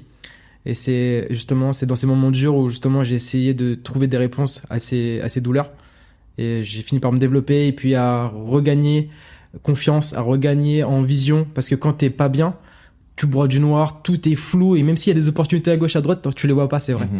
Mais quand tu commences à t'éveiller sur la situation, à reprendre le contrôle, c'est là où tu commences comme à reprendre une bouffée d'air frais et à commencer à regarder autour de toi et à te dire ok, c'est bon, là tu remets de la raison dans la situation et à un moment il faut que tu mettes des actions en place. C'est tout con, hein, mais souvent quand on est face à un problème, on a tendance à faire un focus à 100% sur le problème et à essayer de forcer dessus. Et je pense que ce que tu as capté avec ce livre, c'est que des fois c'est bien de faire un pas en arrière et te dire en fait ok, je galère sur le carrefour, mais je vais commencer ma journée non pas directement en pensant à carrefour, mais en pensant à ce que je peux faire pour construire une vie pour moi. Exactement. Donc, tu as commencé, j'imagine, à faire des petites routines, je sais pas, souplesse, des petits ouais, c'est ça. Des petits, c'est exactement, c'est ce qu'il disait dans le livre. De mémoire, c'est sa méthode, elle s'appelle Savers. Donc, malheureusement, ça remonte à vraiment très longtemps. J'ai pas tout retenu, mais je sais qu'il y a la partie exercise, donc un exercice, donc faire comme une réveil musculaire, la partie méditation, la partie affirmation, où juste tu vas te réciter une prière ou tu vas affirmer que tu es capable de faire telle ou telle chose, t'affirmer que tu es telle ou telle personne. En fait, c'est là où Carrefour, c'était très difficile et ça stagnait ou ça chutait. J'ai essayé justement de trouver un domaine de ma vie où justement il y avait une progression. Comme ça, je pouvais me rattacher au fait que non, tout ne s'effondre pas. Non, il y a des choses qui est en train de se construire et de s'élever. Et je me rattachais parce que je sais que le temps fait bien les choses. Les situations difficiles ne durent jamais trop longtemps. Il y a un moment où ça commence à se réveiller. Donc j'ai construit ce grind personnel et ça m'a permis justement de débloquer la situation au Carrefour en ayant vu des opportunités, en les ayant saisies, en y remettant l'effort. Et ça a tout développé de façon... C'est la formule, mec. Ouais. Parce que imagine, même si t'avais pas réussi à débloquer le truc chez Carrefour, bah au moins en prenant du recul et en ne forçant pas à 200% sur Carrefour, mais juste en prenant peut-être 45 minutes le matin pour toi, bah Carrefour, ça peut pas descendre éternellement, tu vois. Ouais. Au pire, tu fermes ta franchise et tu dois trouver autre chose. Mais si pendant tout ce temps, bah t'en as profité pour prendre un peu plus soin de toi ou de ta relation, par exemple, avec ta copine, bah au moins, 3 semaines plus tard, tu te dis, bah ok, Carrefour, ça fait 3 semaines que c'est à zéro, mais ma relation, elle est beaucoup mieux maintenant qu'il y a un mois et du coup, psychologiquement, tu te sens beaucoup mieux. Et au final, c'est un peu ce qu'on recherche tous, c'est se sentir bien. On veut pas avoir un certain chiffre d'affaires, avoir une certaine meuf. On veut avoir ce sentiment de plénitude au fond de nous. Ouais. Et donc, travailler, si tu veux, sur cet équilibre. Et c'est bizarre, tu vois, parce que moi, j'ai très souvent été de l'idée que, en tout cas, quand t'es dans tes jeunes années, c'est bien d'aller à 200% sur un truc et limite de faire un all-in sur quelque chose et de sacrifier un peu tout le reste. Mais j'ai l'impression que plus t'avances, plus tu prends le risque que ça te rattrape en fait et que ça te remorde le cul. Parce que tu peux jamais monter à l'infini dans quelque chose, tout simplement parce que tes centres d'intérêt vont évoluer. Je pense qu'il y a très très peu de personnes qui vont avoir un objectif à 20 ans et quand ils en auront 60, ils auront encore le même objectif. Ouais, tu vois ce que je veux dire ? C'est vrai. Et donc la plupart des gens vont changer d'objectif à un moment donné. Et si t'as mis un all-in là-dessus, le truc t'intéresse plus, il a plus de sens pour toi, bah t'es baisé, mec, t'es vraiment baisé. Et donc je pense que avoir cette structure globale, peut-être on fera un lien après avec le Reboot Camp ou peut-être que t'as envie de continuer là-dessus, mais c'est un essentiel en fait du gars qui veut travailler sur lui. Et peut-être que oui, il y a des phases, ok, maintenant je fais un all-in pendant 3 mois, mais ensuite je m'intéresse quand même à d'autres choses. Je délaisse pas tous les domaines. Finalement, c'est exactement comme les investissements. On dit qu'il faut toujours varier ses investissements parce que s'il y a un domaine qui s'écroule, bah t'auras pas all-in dans ce domaine-là, t'auras toujours les deux autres domaines, que ce soit l'immobilier, la crypto, la bourse, peu importe. Mais finalement, c'est un peu ça, je pense, si on peut l'imager. C'est juste diversifier ses centres d'intérêt, ses occupations, que ce soit entre le travail, entre le social, entre les finances, entre ses passions, pour qu'il y ait un équilibre où s'il y a un pilier qui s'effondre ou qui est difficile, ou qui est compliqué, bah tu peux toujours te rattacher à d'autres domaines. Et d'ailleurs, bah c'est vrai que j'en ai pas assez parlé, mais Je me suis beaucoup développé mentalement grâce à la lecture de ce livre-là et à d'autres livres, mais je me suis développé beaucoup physiquement à ce moment-là. Justement, je me suis dit, bon bah, j'ai pas de levier pour Carrefour, malheureusement la situation, le contexte font que c'est compliqué, mais j'ai d'autres leviers dans ma vie qui peuvent me permettre justement de changer un peu la donne et de voir d'autres perspectives où ça se passe, tu vois. Pour moi, c'est le point du Reboot Camp où, c'est ce qu'on va axer, si tu veux, ce sur quoi on veut axer le Reboot Camp 2025. On veut le mettre plus axé sport, tout simplement parce que quand t'es pas à 100% sûr de la direction que tu veux prendre, le physique, c'est tellement facile. Quoi qu'il arrive, ça te rend fier de toi. Ouais, c'est le truc où par défaut, tu sais que si t'as du temps, tu vas t'entraîner 1 heure tous les jours et tu vas devoir progresser et 1 mois plus tard, tu te sentiras bien de par ces progrès-là. Ouais. Et ensuite, ça t'offre aussi d'autres perspectives toujours parce que, il y a un peu de temps qui est passé. T'as aussi un mindset différent à force parce que tu t'es montré proactif pendant cette période et t'étais pas en mode victime, il y a tout qui se crache et ainsi de suite, mais au moins tu vas t'entraîner et tu te sens guerrier, comme tu disais, c'est les hormones et tout, quand tu termines tout ça. Et l'aspect physique pour moi, il est tellement important. Et je l'ai un peu, tu sais, pendant longtemps, je me disais, le sport, c'est un peu, comment dire, moi, tu vois, t'as expliqué que tu t'étais lancé un peu dans cette idée selon laquelle tu pouvais développer ta propre vie comme si c'était un jeu vidéo à travers le sport. Et moi, c'est la même chose, tu vois. Moi aussi, j'étais dans le jeu vidéo et ensuite, je suis passé sur le sport. Et c'est le sport qui m'a permis de m'intéresser au dev perso. D'ailleurs, j'aimerais bien revenir juste après sur le fait, tu disais que tu étais en surpoids. Ouais. De combien? J'ai perdu 25 kilos quand j'avais 18-19 ans, quand je suis arrivé au lycée. Ouais. Ouais, j'ai perdu 25 kilos, donc je pesais dans les alentours de 94 kilos à 1m65. Ok. Là, j'en fais, là, je fais 1m75 et je pèse un peu moins de 70 kilos. Ok. Donc vraiment, Ouais, c'est grosse transformation. Et ça, j'imagine, psychologiquement aussi, de dire, ok, je suis parti de là, j'étais là, et maintenant, je suis ici et j'ai ce niveau de contrôle sur mon corps. Je suis certain, ça a joué un rôle dans la confiance que tu as pu prendre par la suite dans le milieu pro. Je suis totalement d'accord. Et du coup, pour terminer la boucle et te laisser continuer là-dessus, la question du sport, un essentiel, un indispensable. Toi, tu as décidé de te remettre à fond dessus. Ou comment est-ce que tu as commencé une nouvelle activité sportive ou vas-y, je te laisse. C'est vrai, quand j'ai commencé l'aventure Carrefour, quand tu commences la franchise, c'est tellement de chaos entre l'instauration de la routine de travail, genre manager ta nouvelle équipe, gérer les inconnus, gérer l'administratif, les moyens de paiement, ton cabis, peu importe. Il y a tellement de chaos, tellement de montagnes de travail qu'en fait, tu es obligé de faire des sacrifices dans ta vie perso, que ce soit sur le social, en allant voir des potes, en s'occupant un peu plus de sa copine, que ce soit au sport, la santé, etc. Et en fait, c'est ça un peu l'inconvénient d'une habitude. C'est que moi, avant de commencer la franchise, j'étais habitué à avoir du training chaque jour ou 3 fois par semaine, à bien m'alimenter, etc. Mais quand t'as trop de chaos, t'es obligé de faire des sacrifices et que tu te dis non, c'est bon, c'est juste un temps, le temps de construire le truc et je reprendrai après. En fait, lorsque tu veux reprendre, c'est trop compliqué. La première marche, en fait, elle devient insurmontable parce que c'est ça, une habitude, en fait, c'est quelque chose qui doit être quotidien. T'es obligé de, peu importe le contexte, garder le cap et garder l'habitude parce qu'il suffit de un raté et en fait ça devient juste insurmontable, ça devient beaucoup plus dur, comme si en fait tout ce que tu avais créé, tu perds toute l'inertie en fait. Vraiment, exactement. Vraiment, tu perds toute l'inertie, exactement, c'est ça. Et du coup, j'avais fait un gros stop lorsque j'avais commencé la franchise.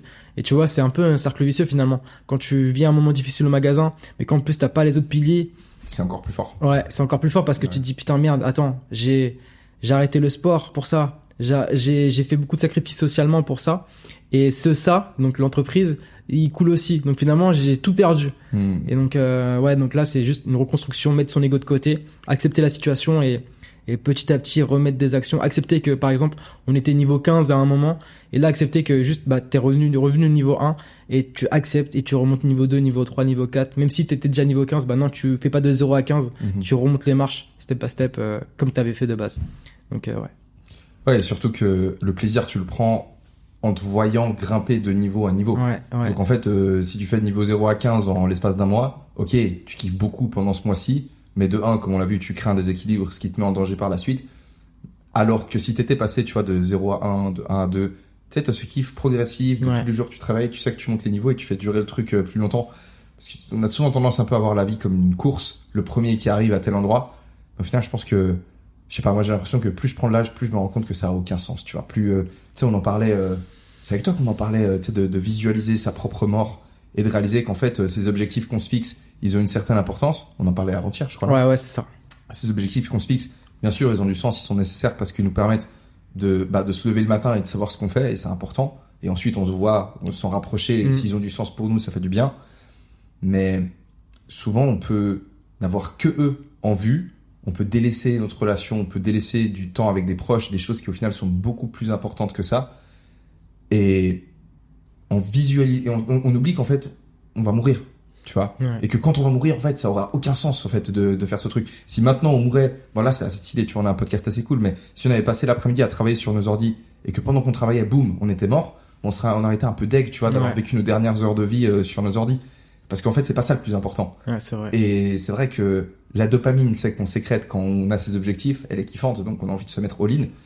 Mais je pense que tu l'as très bien dit, et c'est très bien illustré avec ton exemple, d'avoir envie de laisser le sport, laisser les autres domaines pour te mettre à 200% dans l'objectif Carrefour, et ensuite tu te rends compte qu'il y a tout qui part en couille et tu dis ok, bon, je vais m'occuper un peu du reste et arroser les autres trucs. Peu importe le contexte, c'est ce qu'il faut retenir. Peu importe le contexte, gardez toujours un équilibre, un pied dans chaque domaine, parce que ça va vous aider justement à avoir une base beaucoup plus solide.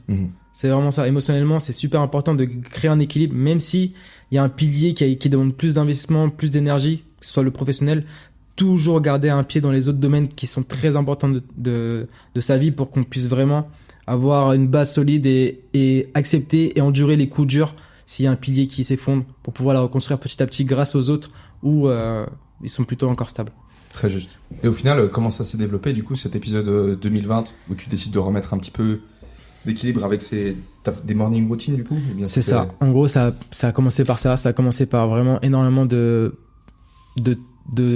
temps pour moi, où je méditais, où je me posais des questions, où j'apprenais justement à me détacher justement des jeux vidéo, de toutes les choses qui me poussaient pas à l'introspection, parce que tout ça, ce sont des échappatoires. En fait, je me laissais pas le temps de vraiment creuser et d'essayer de réparer ma douleur, parce que justement j'occupais tout mon temps, mon énergie, mon attention sur des choses qui me détournaient le regard. Et donc grâce à ce livre, en fait, ça m'a permis de me retrouver, de me poser les bonnes questions, et de petit à petit en fait commencer à remettre du sens dans ce que je faisais, et à redonner de la vision sur ma situation et à trouver des solutions. Donc voilà, et après il y a eu l'épisode où le e-commerce s'est instauré. J'ai pu saisir l'opportunité, j'ai pu commencer à remettre en place toutes ces choses-là, tout en gardant bien sûr les autres piliers qui étaient importants dans ma vie, donc le social, le sport, la santé, etc. Et puis finalement ça a été une très très belle leçon pour moi. C'est là où j'ai pu tirer une opportunité de cet épisode coronavirus, c'est que vraiment j'ai pu apprendre et me dire que peu importe le contexte, n'abandonne jamais des piliers où c'est important pour toi, parce que si tu all-in dans un truc, tu prends le risque que si ce truc-là lâche, en fait, de tout perdre. Et donc, c'est ça un peu la morale de cette leçon-là. Et depuis, en fait, j'ai créé une vélocité dans mon développement personnel. Quand j'ai vu tout ce que ça m'avait débloqué et apporté dans ma vie, c'est un peu ce qui m'a poussé finalement à rejoindre l'Eurobootcamp. Moi, je suis venu chercher vraiment je voulais répondre à cette soif, en fait, de grandir, cette soif de passer de niveau 15 à niveau 20. Je me suis dit, si je m'entoure de personnes qui sont aussi dans cette quête-là, peut-être qu'ils peuvent m'apporter justement des clés, des perspectives, une vision qui vont me faire débloquer un niveau 16 puis un niveau 17 petit à petit. Et donc c'est vraiment ça de base qui m'a fait m'inscrire. Je connaissais depuis que tu faisais des vidéos sur le street workout, et même j'aimais bien ce que tu dégageais comme valeur, comme énergie.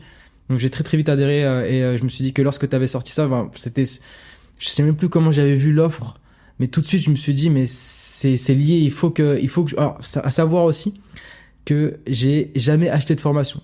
Donc c'était vraiment ma première expérience. Je me suis dit qu'est-ce que ça vaut une formation, surtout que moi, tu vois, je me suis construit tout seul.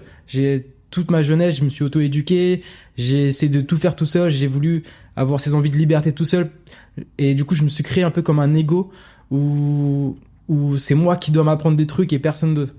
Et là justement ça a été une vraie humilité, où je me suis dit non, tu peux essayer de creuser chez d'autres personnes qui t'inspirent pour essayer de justement ouvrir ta vision. Et putain mec, tu me jettes beaucoup de fleurs là, hein. Je sais pas si j'arrive à encaisser ça, hein. En tout cas c'est ce que moi j'ai ressenti, c'est une réalité, et c'est ce qui m'a motivé. Je me suis dit let's go, ce gars-là il t'inspire, t'aimes bien ce qu'il fait, vois ce qu'il propose.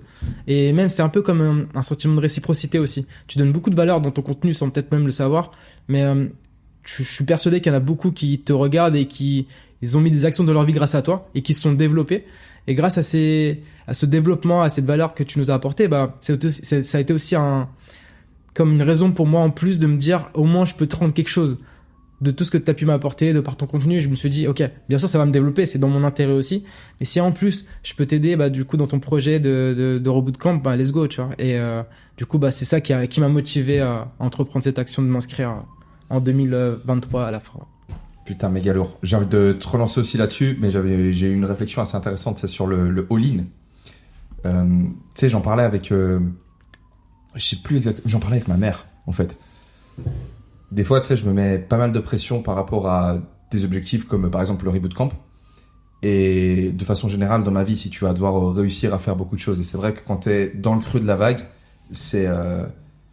ou dans certains moments, ça peut être un peu difficile à gérer. En l'occurrence, mes parents sont venus rendre visite ici à Budapest et j'ai eu une phase où en gros je sentais que je pouvais pas leur accorder 100% de mon attention parce que, ou alors que j'avais envie de directement aller dans des conversations profondes avec eux parce que j'avais pas vraiment le temps et que de parler de choses un peu superficielles entre guillemets, j'avais l'impression qu'on pouvait pas se le permettre maintenant, ou je pouvais pas moi me le permettre. Et on parlait un peu du fait que je me mettais cette pression et j'expliquais, j'ai eu une réflexion ensuite par la suite à cette discussion avec elle, que souvent je pense qu'il y a beaucoup d'hommes qui, pour devenir exceptionnels dans un domaine, on peut penser à des champions, des athlètes de très haut niveau, à des mecs qui ont lancé des carrières absolument spectaculaires dans la tech, dans toutes sortes d'innovations, des mecs qui ont envoyé des fusées dans l'espace, et ainsi de suite. Souvent, c'est des gars qui avaient pas forcément un équilibre dans leur vie. Et je pense que c'est un peu la malédiction de certains hommes qui vont avoir une vie qui va être... En fait, on a cette tendance en tant qu'homme à vouloir faire un all-in dans un domaine. Le côté équilibre, c'est peut-être plus une notion féminine qu'on retrouve plus chez les meufs, tu vois, qui disent faut être équilibré. C'est vrai. Et c'est ce qui fait, c'est grâce à cette tendance masculine de faire un all-in que on a un micro pour enregistrer ce podcast. C'est parce que t'as un mec qui s'est cassé la tête pour essayer de faire ce truc-là. Mais pour qu'il y en ait un qui réussisse à construire le micro, en fait, combien t'en as qui ont essayé de se mettre à 200% toute leur vie consacrée et qui n'ont pas réussi à faire le micro et qui du coup ont fini avec une balle dans la tête limite, tu vois. Donc en fait on a de nouveau cet instinct en tant que mec pour faire ça et je pense que c'est nécessaire en tant qu'espèce, c'est ce qui fait qu'on a une société, des sociétés aussi qui nous protègent autant, tu vois, genre s'il pleut, ben on a des toits, on a des systèmes d'évacuation d'eau et tout parce qu'il y a des mecs qui se sont cassés la tête là-dessus. C'est vrai. Mais du coup est-ce que réellement il y a je pense en fait des fous furieux, on n'arrivera jamais à les stopper. On pourra leur dire oui, équilibre et tout, nanana, et eux ils diront, mais tu sais, tu nais peut-être avec t'as certaines expériences de vie dans ta jeunesse qui font que t'as genre une obsession et tu dois aller à 2000%. Et si vraiment c'est le cas, go, fais-le, mets un all-in sur ton truc, deviens le meilleur, mais garde en tête que si à un moment donné ça se crache pour une raison, genre, je sais pas, tu veux être footballeur et tu te pètes les 2 genoux, genre en mode il y a 0 scénario possible où tu peux continuer, c'est pas en mode t'as essayé de lancer ta boîte dans la confection de chaussures et ça a échoué parce qu'en gros tu peux toujours recommencer, tu vois, tant que t'abandonnes pas, c'est jamais perdu. Mais imagine, c'est perdu, tu t'es pété les genoux, tu voulais être footballeur, on comprend que tu peux commencer à planter des graines dans d'autres domaines. La vie, elle se termine jamais. T'as toujours en fait un next step, t'as toujours un objectif suivant sur lequel tu peux te lancer et c'est ce qui va te faire te sentir bien de voir que tu t'en rapproches. Et c'était assez... Il y a mon téléphone qui est en train de péter un plomb, non, depuis avant. Je vais le mettre sur pause et je te laisse continuer. Mais... Non, mais c'est vrai ce que tu dis. Je pense que c'est ton rapport au risque, je pense. C'est les gars qui se stimulent avec le risque, ils sont plus une tendance, je pense, à all-in dans quelque chose. Et ils savent que ça fait partie du game, qu'ils peuvent se casser les dents et du coup tout perdre. Je pense que c'est peut-être ce rapport au risque qui peut donner sûrement cette tendance d'équilibre ou de all-in. C'est un peu comme les investissements ou même le casino, tu vois. ou même le casino, tu vois. Moi, je serais plus, si je joue au casino, je serais plus mesuré, où je vais pas peut-être all-in sur une couleur, mais je vais peut-être jouer petit à petit progressivement, parce que je pense que c'est des notions de prise de risque, etc. Comment tu vois la chose. Moi, je sais que dans ma manière de vivre et dans ma manière de faire les choses, j'aborde beaucoup plus une approche raisonnée qu'une approche émotionnelle. Et pour ceux peut-être qui sont plus émotionnels, ils seront plus facilement tentés de vouloir aller un peu plus loin dans la prise de risque. Je pense que c'est ça. Hein. C'est par rapport aux approches et aux personnalités de chacun, je pense. Ça a l'air de faire sens, en vrai. Et on parlait avant le podcast, je crois qu'on marchait pour aller acheter l'adaptateur, d'où ça pouvait venir, tu vois, et au final, c'est marrant parce que Enfin bref, je veux pas partir trop là-dedans non plus, mais je pense qu'on a bien fait le tour. Ouais, mais c'est très très intéressant. Tu veux continuer à enchaîner sur le reste? Ouais, je crois qu'on parlait du reboot. Je crois que t'expliquais, ouais, que... Ce qui m'a fait démarrer, plus ou moins... du coup, j'aurais une question à ce propos. Toi, t'avais un objectif en tête, au-delà... Je dis pas que c'est pas un assez bon objectif. J'ai bien compris que tu voulais voir s'il y avait peut-être pas d'autres choses à apprendre, parce que t'es toujours dans cette logique en gros, de... Je venais pour ce principe de réciprocité, mais surtout pour aller chercher le niveau 20, comme je te disais. Tu vois, je me sentais, on va dire, pour gamifier encore un peu le truc, je me sentais niveau 15, et mon goal, c'est niveau 50. Donc, je cherchais en fait des moyens à comprendre des choses, à m'éveiller, à enlever des barrières pour chercher le niveau 16, 17, 18. Et je pensais que, et du coup, pour moi, j'en parlerai un peu plus, mais c'est ce que ça m'a apporté le reboot, c'est que je voyais une opportunité dans le reboot camp de pouvoir justement monter de niveau, de m'éveiller, de m'entourer avec des gens justement éveillés, des gens qui ils ont un attrait aussi dans le développement personnel, et voilà, m'entourer de jeunes personnes ambitieuses, motivées et qui sont dans ce sens pour m'éveiller moi-même et comprendre certaines choses et débloquer des barrières et grandir encore. Donc c'était vraiment ça, en tout cas moi mon intention quand je me suis inscrit, c'était vraiment pour m'entourer de personnes éveillées et qui avaient envie de s'entreprendre et let's go. Et voilà, c'est ça qui m'a motivé.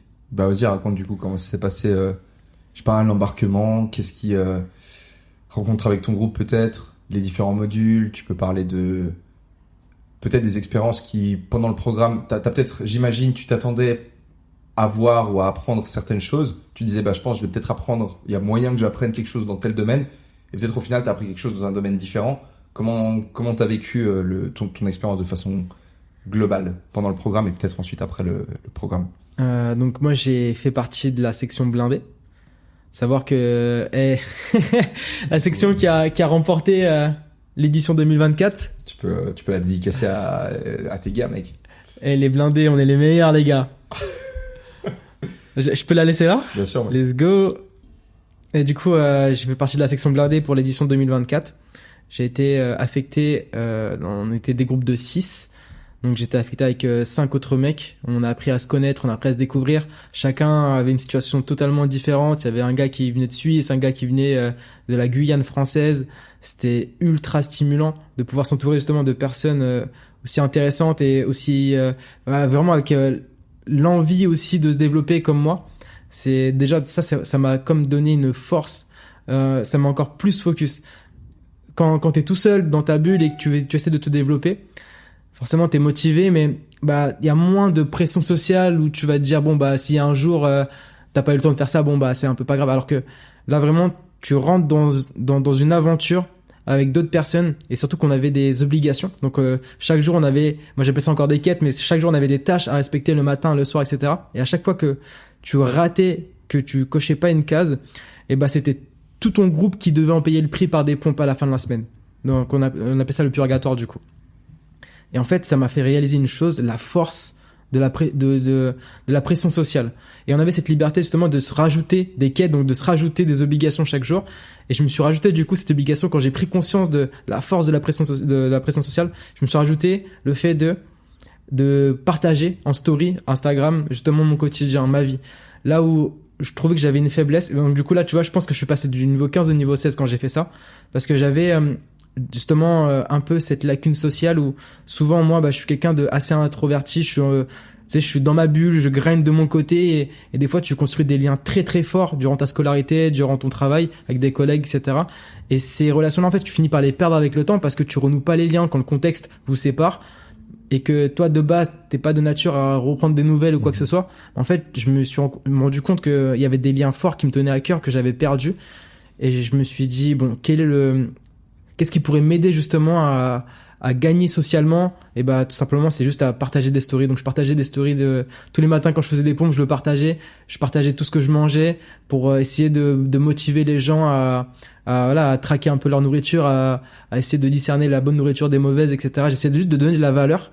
Et naturellement, en fait, sur des moments, sur des stories que je partageais, justement, j'ai ces personnes qui me tenaient à cœur, qui interagissaient sur ces stories-là. Et ça a été une occasion pour moi de, tu vois, ah, mais du coup, qu'est-ce que t'es devenu? Et en fait, bah, ça m'a permis, tu vois, si je peux passer un petit mot à Kevin, un de mes potes d'enfance de collège, ça m'a permis d'assister à son mariage, du coup, cette année.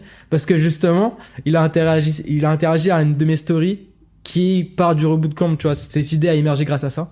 Et donc, c'est là où, tu vois, j'ai commencé à gagner des niveaux petit à petit, juste en introduisant un peu plus de quêtes, encore une fois, d'obligations, de routines, on peut appeler ça comme on veut.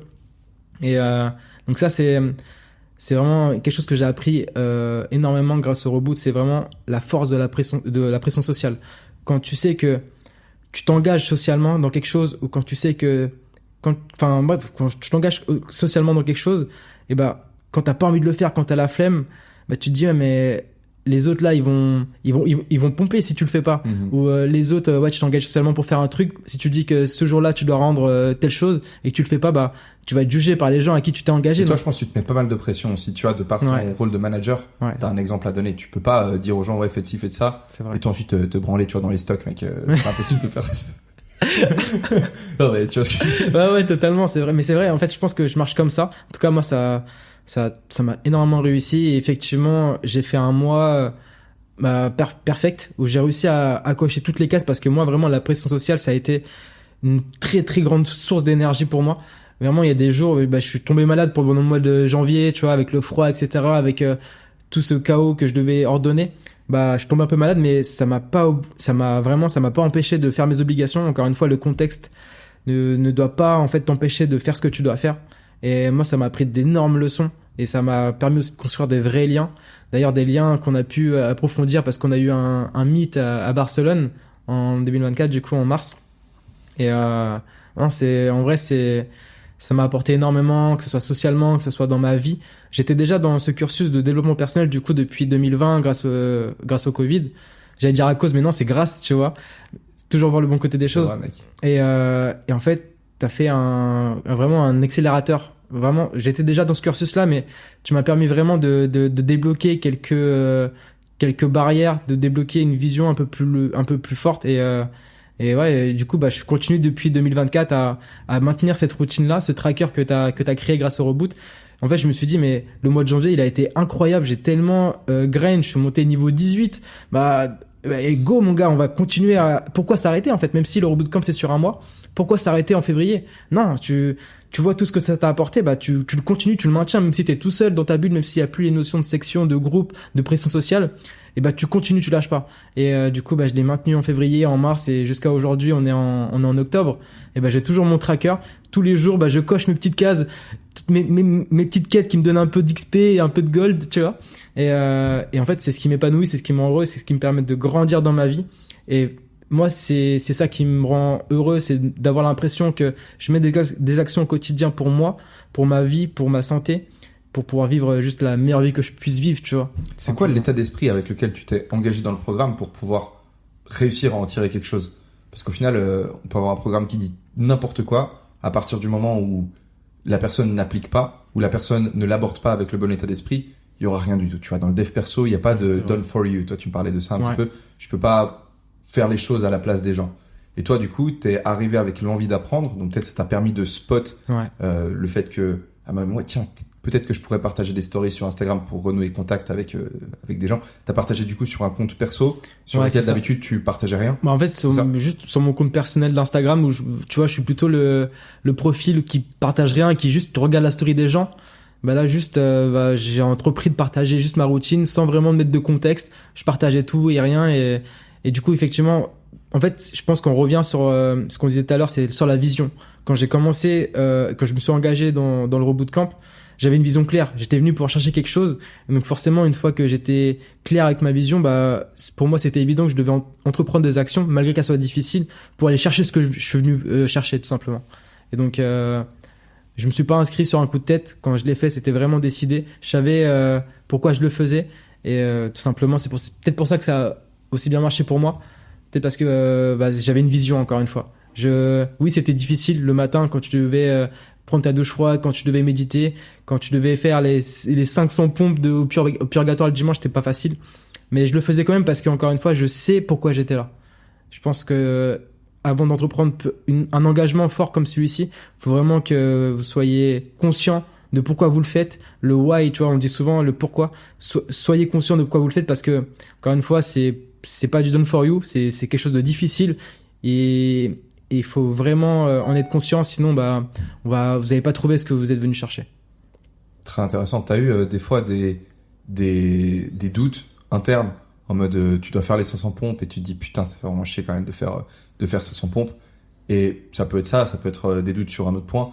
Et ensuite, une autre voix dans ta tête qui te dit non, tu peux pas te permettre de lâcher ou tu dois juste fais-le, aie confiance dans le process et va jusqu'au bout du truc. T'as eu des moments comme ça où tu pourrais nous raconter peut-être Je pense que grâce à mon expérience chez Carrefour, j'ai un peu créé ce leadership. Au contraire, non, je me disais plutôt let's go, justement, fais-le, montre-leur, explique-leur que à mon groupe que tu vois que il faut le faire parce que du coup chacun doit se supporter, chacun doit se renforcer, chacun doit s'accompagner dans cette aventure et que même s'il y a des ratés, etc., j'étais vraiment un peu celui du groupe qui va essayer justement de partager la bonne parole, de leader un peu. J'avais tu avais donné des rôles à chacun des groupes. Il y avait je crois c'était le chaman ou je sais plus, mais c'était en gros un peu celui qui leadait un peu le groupe et du coup moi j'avais porté un peu cette casquette là. Et au contraire, non, moi, j'étais vraiment, en fait, je pouvais pas montrer une faiblesse, je devais être l'exemple, en fait. Un peu comme je suis au magasin actuellement, dans mon Carrefour. Le manager ne doit jamais montrer une faiblesse, le manager doit être exemplaire. C'est un peu comme, l'entraîneur, de foot. Et moi, je préfère être l'entraîneur de foot qui te dit de faire 10 tours de terrain et qui va les faire avec toi que juste t'observer les faire, tu vois. Je veux vraiment être acteur et je veux vraiment leur montrer par l'exemple que c'est possible et qu'il faut se soutenir et qu'il faut le faire ensemble parce que c'est comme ça que tu crées des vraies fraternités et qu'on s'élève tous, tu vois. Moi, je veux vraiment cette vision-là de partage. Je fais un petit détour parce que tu parles de montrer l'exemple dans ton magasin avec certains de tes collaborateurs, tu dis collaborateurs employés, je sais pas, avec certains de tes employés, t'as intégré du coup le système des pompes, non? Oui, c'est vrai. Tu veux en parler un petit peu ouais, peut-être? Carrément, pourquoi pas. Encore une fois, moi, je veux apporter le maximum de valeur à tous ceux qui m'entourent, à tous ceux vraiment juste apporter un maximum de valeur. J'ai un lien de professionnel, de subordination avec mes employés. En vrai, moi, mes obligations, c'est juste de les rémunérer pour un travail qu'ils font. Mais je sais que ça peut prendre. En fait, je sais que je suis capable d'apporter une notion beaucoup plus grande que simplement juste créer ce lien professionnel. Je vais essayer de leur apporter une valeur beaucoup plus grande que le pro parce que je sais que le pro et le perso, c'est lié. On peut dire ce qu'on veut. Faire la part des choses entre le pro et le perso, c'est quasiment impossible. Si t'es vraiment détruit dans ta vie perso, ça va se ressentir dans ton aura, dans le professionnel. Si t'es pas bien émotionnellement, et au magasin, tu seras peut-être moins enclin à aborder le client, à moins parler avec tes collègues. Donc quand j'ai pris conscience que le monde perso c'était étroitement lié au monde pro, en fait je devais mettre des actions dans les deux domaines. Donc oui, effectivement, dans le pro je leur apprenais des compétences, je les faisais évoluer, je leur apprenais mon expérience, mais dans le perso je sais que je pouvais aussi apporter un degré. Alors bien sûr c'est très subtil, tu peux pas le faire avec tout le monde d'un coup comme ça, il faut vraiment que tu construises un contexte et que tu leur fasses comprendre étape par étape ce que tu peux leur apporter. Mais effectivement vraiment beaucoup de personnes de mon équipe, tous les matins on s'envoie des pompes parce que encore une fois surtout pour les gars, tu vois, j'ai quand même 2 filles avec qui je fais des squats du coup parce que dans mon équipe j'ai des filles et des garçons. Avec les filles je fais des squats tous les matins et avec les gars je fais des pompes tous les matins et du coup c'est comme un message fort qui nous unit encore plus où je suis pas juste leur patron, je suis un peu leur grand frère, je suis un peu leur père, je suis un peu ce rôle qui les aide à évoluer, à grind dans tous les domaines et les aspects de leur vie, que ce soit professionnel ou personnel. Et moi, ça me tient à cœur et encore une fois, c'est ce qui me fait vivre. Aujourd'hui, en vrai, oui, le Carrefour, ça me fait gagner de l'argent ou pas. En vrai, ce qui me fait vraiment vivre et qui me rend heureux, c'est justement cette aventure où il y a du partage, où il y a des moments où il y a de l'émotion. C'est vraiment ça qui est important à mes yeux. Au-delà de chercher l'optimisation, j'aurais pu gagner 10% en plus, si un tel, je l'aurais un peu plus mis la pression. En vrai, je préfère juste qu'on soit plus humain, qu'on se partage, qu'on vive une expérience ensemble, quitte à perdre un peu plus en résultat, mais au moins qu'on ait une expérience commune, vraiment enrichissante, tu vois. Moi, je mets la stimulation avant le résultat, tu vois.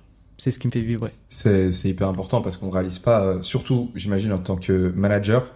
Moi, j'aime pas manager des gens. parce que peut-être que je suis pas aussi organisé que toi. On a des tempéraments un peu différents. Si on parlait un C'est peu vrai, de on est opposés, ordre, chaos, tout ça, et on est quelque part à l'opposé. Moi, je suis plus à l'aise dans sortir des routines. Si tu veux, je vais plus facilement. Tu me disais aller parler avec les gens, tu vois. Et quand c'est une question d'être organisé ou d'organiser les gens autour de moi, j'ai un petit peu plus de mal. Et je pense que ce que je voulais dire, c'est qu'en tant que manager, si tu ne fais pas attention à ta relation avec les gens, ça peut très vite devenir un enfer. Parce qu'il suffit que pour gagner ton 10% de plus, tu détruises ta relation avec une personne, et ensuite avec l'autre personne, et ensuite avec une autre. Et ensuite, t'as 3 personnes avec lesquelles tu es en conflit pour ton 10% de plus, et ça va juste ça va te détruire. Tu vas kiffer ton 10% de plus, mais le conflit avec 3 personnes, c'est 100 fois pire. Et au long terme, les 10% de plus, en fait, tu peux les perdre parce qu'en fait, tes collaborateurs, tes employés, ils sont acteurs. Mm-hmm. Ils sont acteurs principaux dans cette aventure. Donc, en fait, il faut juste voir un peu plus long terme, un peu plus loin. Ouais. Là, tu vois, le fait, je peux revenir un peu sur l'histoire de l'employé qui a dû me quitter parce qu'elle a trouvé une meilleure opportunité. Et ben, si j'avais pas des collaborateurs qui étaient capables de pouvoir prendre sa place, et ben, j'allais avoir j'allais avoir un magasin en sous-effectif et donc un magasin moins bien tenu, moins bien vendeur. Et donc, le chiffre, je l'aurais perdu. Donc, tu vois, finalement, cette notion de chiffre, tu l'as avec justement cette mise en avant de l'humain. En fait, tu vois, tout est lié. Mais sur le long terme, ouais. faut pouvoir. Ouais, c'est ça, exactement. C'est pas parce que tu mets un accent sur l'humain que tu vas perdre en chiffre. Au contraire, moi, je pense que c'est lié. Mais faudrait que tu regardes l'épisode de podcast avec Valentin, parce que lui, il a ressenti ça quand il était à l'armée. En gros, c'est un épisode qu'on a fait avec un autre ancien membre du Reboot Camp qui s'est engagé à 18 ans dans l'armée de l'air. Il designait les logiciels pour avions de chasse, et à un moment donné, il a commencé à se développer un peu spirituellement, parce qu'à 18 ans, tu connais pas grand chose de la vie, et il a réalisé que il faisait partie d'une chaîne, si tu veux, mais c'est pas lui qui appuyait sur le bouton pour envoyer la bombe sur la cible, mais il faisait partie d'une chaîne qui contribuait à ça. Il a aussi réalisé que le monde, c'était pas les gentils d'un côté et les méchants de l'autre, qu'il y avait un peu plus de nuances, et sans porter de jugement sur est-ce que l'armée française est légitime ou non, il s'est juste dit que ça lui correspondait pas. Et il a compris, chaque matin quand il partait au travail, il avait le sentiment de faire quelque chose de mal, littéralement, qui allait vraiment en contradiction directe avec son âme. Et il a essayé de partir par les voies légales, ce qu'il n'a pas pu faire parce qu'ils avaient besoin d'effectifs là-dedans. Et il a réalisé ensuite que quand il a essayé d'appuyer sa demande et de trouver d'autres moyens, si tu veux, de trouver un compromis avec ses supérieurs, donc ses managers quelque part. Alors ses supérieurs directs, ça se passait très bien avec lui, mais ceux qui étaient encore en dessus, il n'y avait aucune discussion possible. Et il avait un collègue à lui qui était dans la même situation que lui, où réellement, tu vois, au bout d'un moment, quand tu te sens pas respecté en tant qu'humain, tu vas perdre le respect également pour ton supérieur, et tu vas te mettre à limite commettre des petits actes de sabotage au sein de ton travail. Alors, je te dis ça, lui, il ne l'avait pas fait, mais je t'encourage à aller voir le podcast du coup, parce que tu peux voir de sa perspective. Il disait, putain, moi j'étais prêt à sacrifier ma vie via cet engagement, et je réalise qu'en fait, j'appuie une demande, j'explique la détresse mentale dans laquelle je suis, et on me dit juste non, aucune justification, rien du tout, et aucun dialogue qui est possible. Et je pense que, tu sais, il y a souvent cette idée, et moi c'est une idée qui m'agace, parce qu'elle est souvent propagée par des gens qui ont aucune expérience, ni entrepreneuriale, ni en tant que manager, qui est celle selon laquelle les patrons, c'est des tyrans qui passent leur journée, tu sais, les deux pieds croisés sur la table à fumer des cigares. Alors qu'en réalité, être patron, être manager, être dans une position comme la tienne, ça demande une capacité de créer des liens et de maintenir des liens humains, mais hors normes. En fait, ceux qui réussissent dans ce type de travail, moi là j'arrive, tu vois, je collabore sur le bootcamp avec 4 personnes, mais je sais pas, tu vois, plus l'équipe elle grandit, plus je sais que ça demande de la charge mentale à nouveau, et surtout vu que moi j'ai aussi le rôle d'entrepreneur quelque part. Toi tu manages, tu vois, on en parlait un petit peu hier. Moi j'ai aussi d'autres casquettes que je dois gérer à côté, mais je vois entre guillemets le stress que c'est d'avoir plus de facteurs humains, parce que l'humain c'est du chaos en fait. C'est vrai. Et donc t'as intérêt en tant que dans une position de manager d'être capable de bien traiter les gens. C'est vraiment dans ton intérêt à 100% sur le long terme. Mais vraiment. À 100%. Je suis totalement d'accord. Mais ça, tu vois, je trouve que c'est vraiment que la nouvelle génération qui commence à vraiment le développer, parce que l'ancienne génération de nos parents, c'était vraiment pas cette école-là et je le vois encore, hein. Moi, je suis très jeune comme patron chez Carrefour, mais la majorité des patrons, encore une fois, c'est des papas, ils ont plus de 40, 50 ans. Et j'ai des expériences, justement, des fois dans des magasins parce que j'ai beaucoup d'apprentis dans mon effectif et ils ont une formation chaque semaine à l'école. Donc dans leur groupe de classe, bah chacun appartient à un magasin, que ce soit Franprix, Intermarché ou peu importe, des magasins de prêt-à-porter, peu importe. Et donc chacun se raconte un peu leurs expériences, comment ça se passe dans leur magasin. Et ouais, la majorité c'est très difficile. T'as pas les résultats, tu dégages. Il y a beaucoup de demandeurs d'emploi. Si t'es pas capable de respecter les conditions, les objectifs, on te remplace. Il y a vraiment aucune émotion, aucune humanité. Et moi, pour moi, c'est pas possible. Je me vois, genre, j'ai jamais viré personne dans mon équipe. Au contraire, j'ai toujours laissé une deuxième chance, essayer toujours de comprendre, de mettre de la compassion en jeu et essayer de faire grandir, évoluer. Et encore une fois, ça sert notre intérêt parce que si tu l'aides à débloquer ce niveau, en fait, c'est quelque part grâce à toi qu'il a réussi à atteindre ce niveau supérieur. Et donc, il va le retransmettre dans son travail, dans sa façon de faire. Dès qu'il aura une opportunité de te rendre l'appareil, il va le faire. En fait, c'est en tant que manager, tu te dois, comme tu l'as dit, de bien traiter tes collaborateurs parce que il y a un retour sur investissement fois 1000. Peut-être pas instantané, mais sur le long terme, tu l'auras, quoi qu'il arrive. Parce que l'humain est comme ça. L'humain, quand tu reçois, t'as ce naturel qui a envie de rendre. C'est le principe de la réciprocité. Et ça, il faut en être conscient. Et d'ailleurs, c'est un livre qui m'a aidé. Il y en a même 2. C'est comment se faire des amis. Encore une fois, les auteurs, je les retiens jamais, mais c'est Dale Carnegie. Je crois, c'est ça. Et les 48 lois du pouvoir. C'est vraiment les 2 livres qui m'ont aidé forcément à façonner un peu cette vision-là. Et que j'ai lu, tu vois, juste après Miracle Morning. De toute façon, je fais que lire à chaque fois. Maintenant que j'ai découvert, en fait, ce que ça pouvait apporter comme valeur à un humain, je me suis dit, mais je peux plus m'en passer, je suis obligé. Et puis en plus, ça a renforcé ça parce que dans le rebootcamp, du coup, il y a une obligation. C'est la lecture, justement. C'est de nous pousser, justement, dans ce chemin-là. Et bon, moi, je l'avais déjà avant le reboot, mais ça, en tout cas, c'est des actions qui te changent un homme. Et si, bien sûr, on n'est pas encore prêt à lire, commencez peut-être par les livres audio, etc. Il y a toujours des étapes intermédiaires pour y arriver. Je crois que la lecture, c'est une obligation que tu t'es imposée toi. Ça faisait partie de celle que je donnais en facultatif. En gros, tu pouvais décider de la mettre, si je me souviens bien. Ok, c'est possible. Après, j'ai fait différentes éditions et à chaque fois, il y avait des tableaux avec des obligations, enfin des étapes de la routine qui étaient différentes. Et je suis pas certain, mais je pense pas qu'elle était dans la 2024. Moi, je crois que dans mon équipe, tout le monde l'avait. Dans mon groupe, tout le monde avait cette case de lecture. Donc, pour moi, c'était évident, mais c'est vrai que ça remonte à quelques mois maintenant. Donc, j'ai un trou, mais en tout cas, il faut que tu la mettes obligatoire parce que c'est genre pour moi un peu le 20-80, tu vois. Vraiment, c'est le savoir, c'est le pouvoir, il faut se développer, il faut s'éveiller.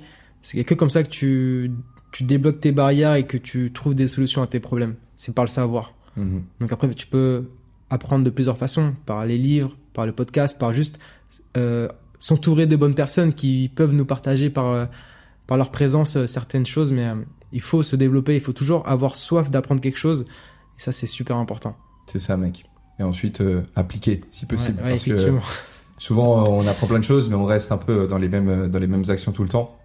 Je voulais te poser une question parce que, en ayant discuté avec toi, tu m'avais dit sur le call de fin qu'on s'était fait post-Reboot Camp, t'étais un peu survolté, t'étais la mec, j'ai recommandé ton Reboot Camp, pas trop de potes, et ainsi de suite. Bref, t'étais bien chaud. Et moi, ça m'a fait extrêmement plaisir de voir parce que évidemment, c'est une façon d'aborder l'expérience, tu sais, on en parlait.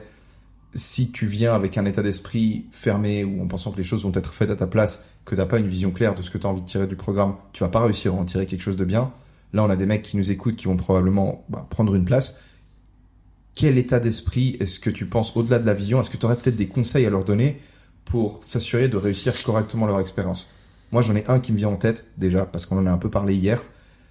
Tu m'as dit que quand tu étais arrivé à Budapest, avant-hier du coup, tu as directement fait en sorte de tenir tes routines et tes engagements vis-à-vis de toi-même le premier jour. Et t'as expliqué que le premier jour, c'était le plus important, c'est vrai. Parce que c'est ce qui va ensuite mettre le ton pour tout le reste. Si dès le premier jour, tu t'autorises à, je sais pas, ne pas faire ta méditation le matin ou à ne pas faire tes assouplissements le soir, ensuite, tu t'ouvres une brèche qui est impossible de fermer ensuite.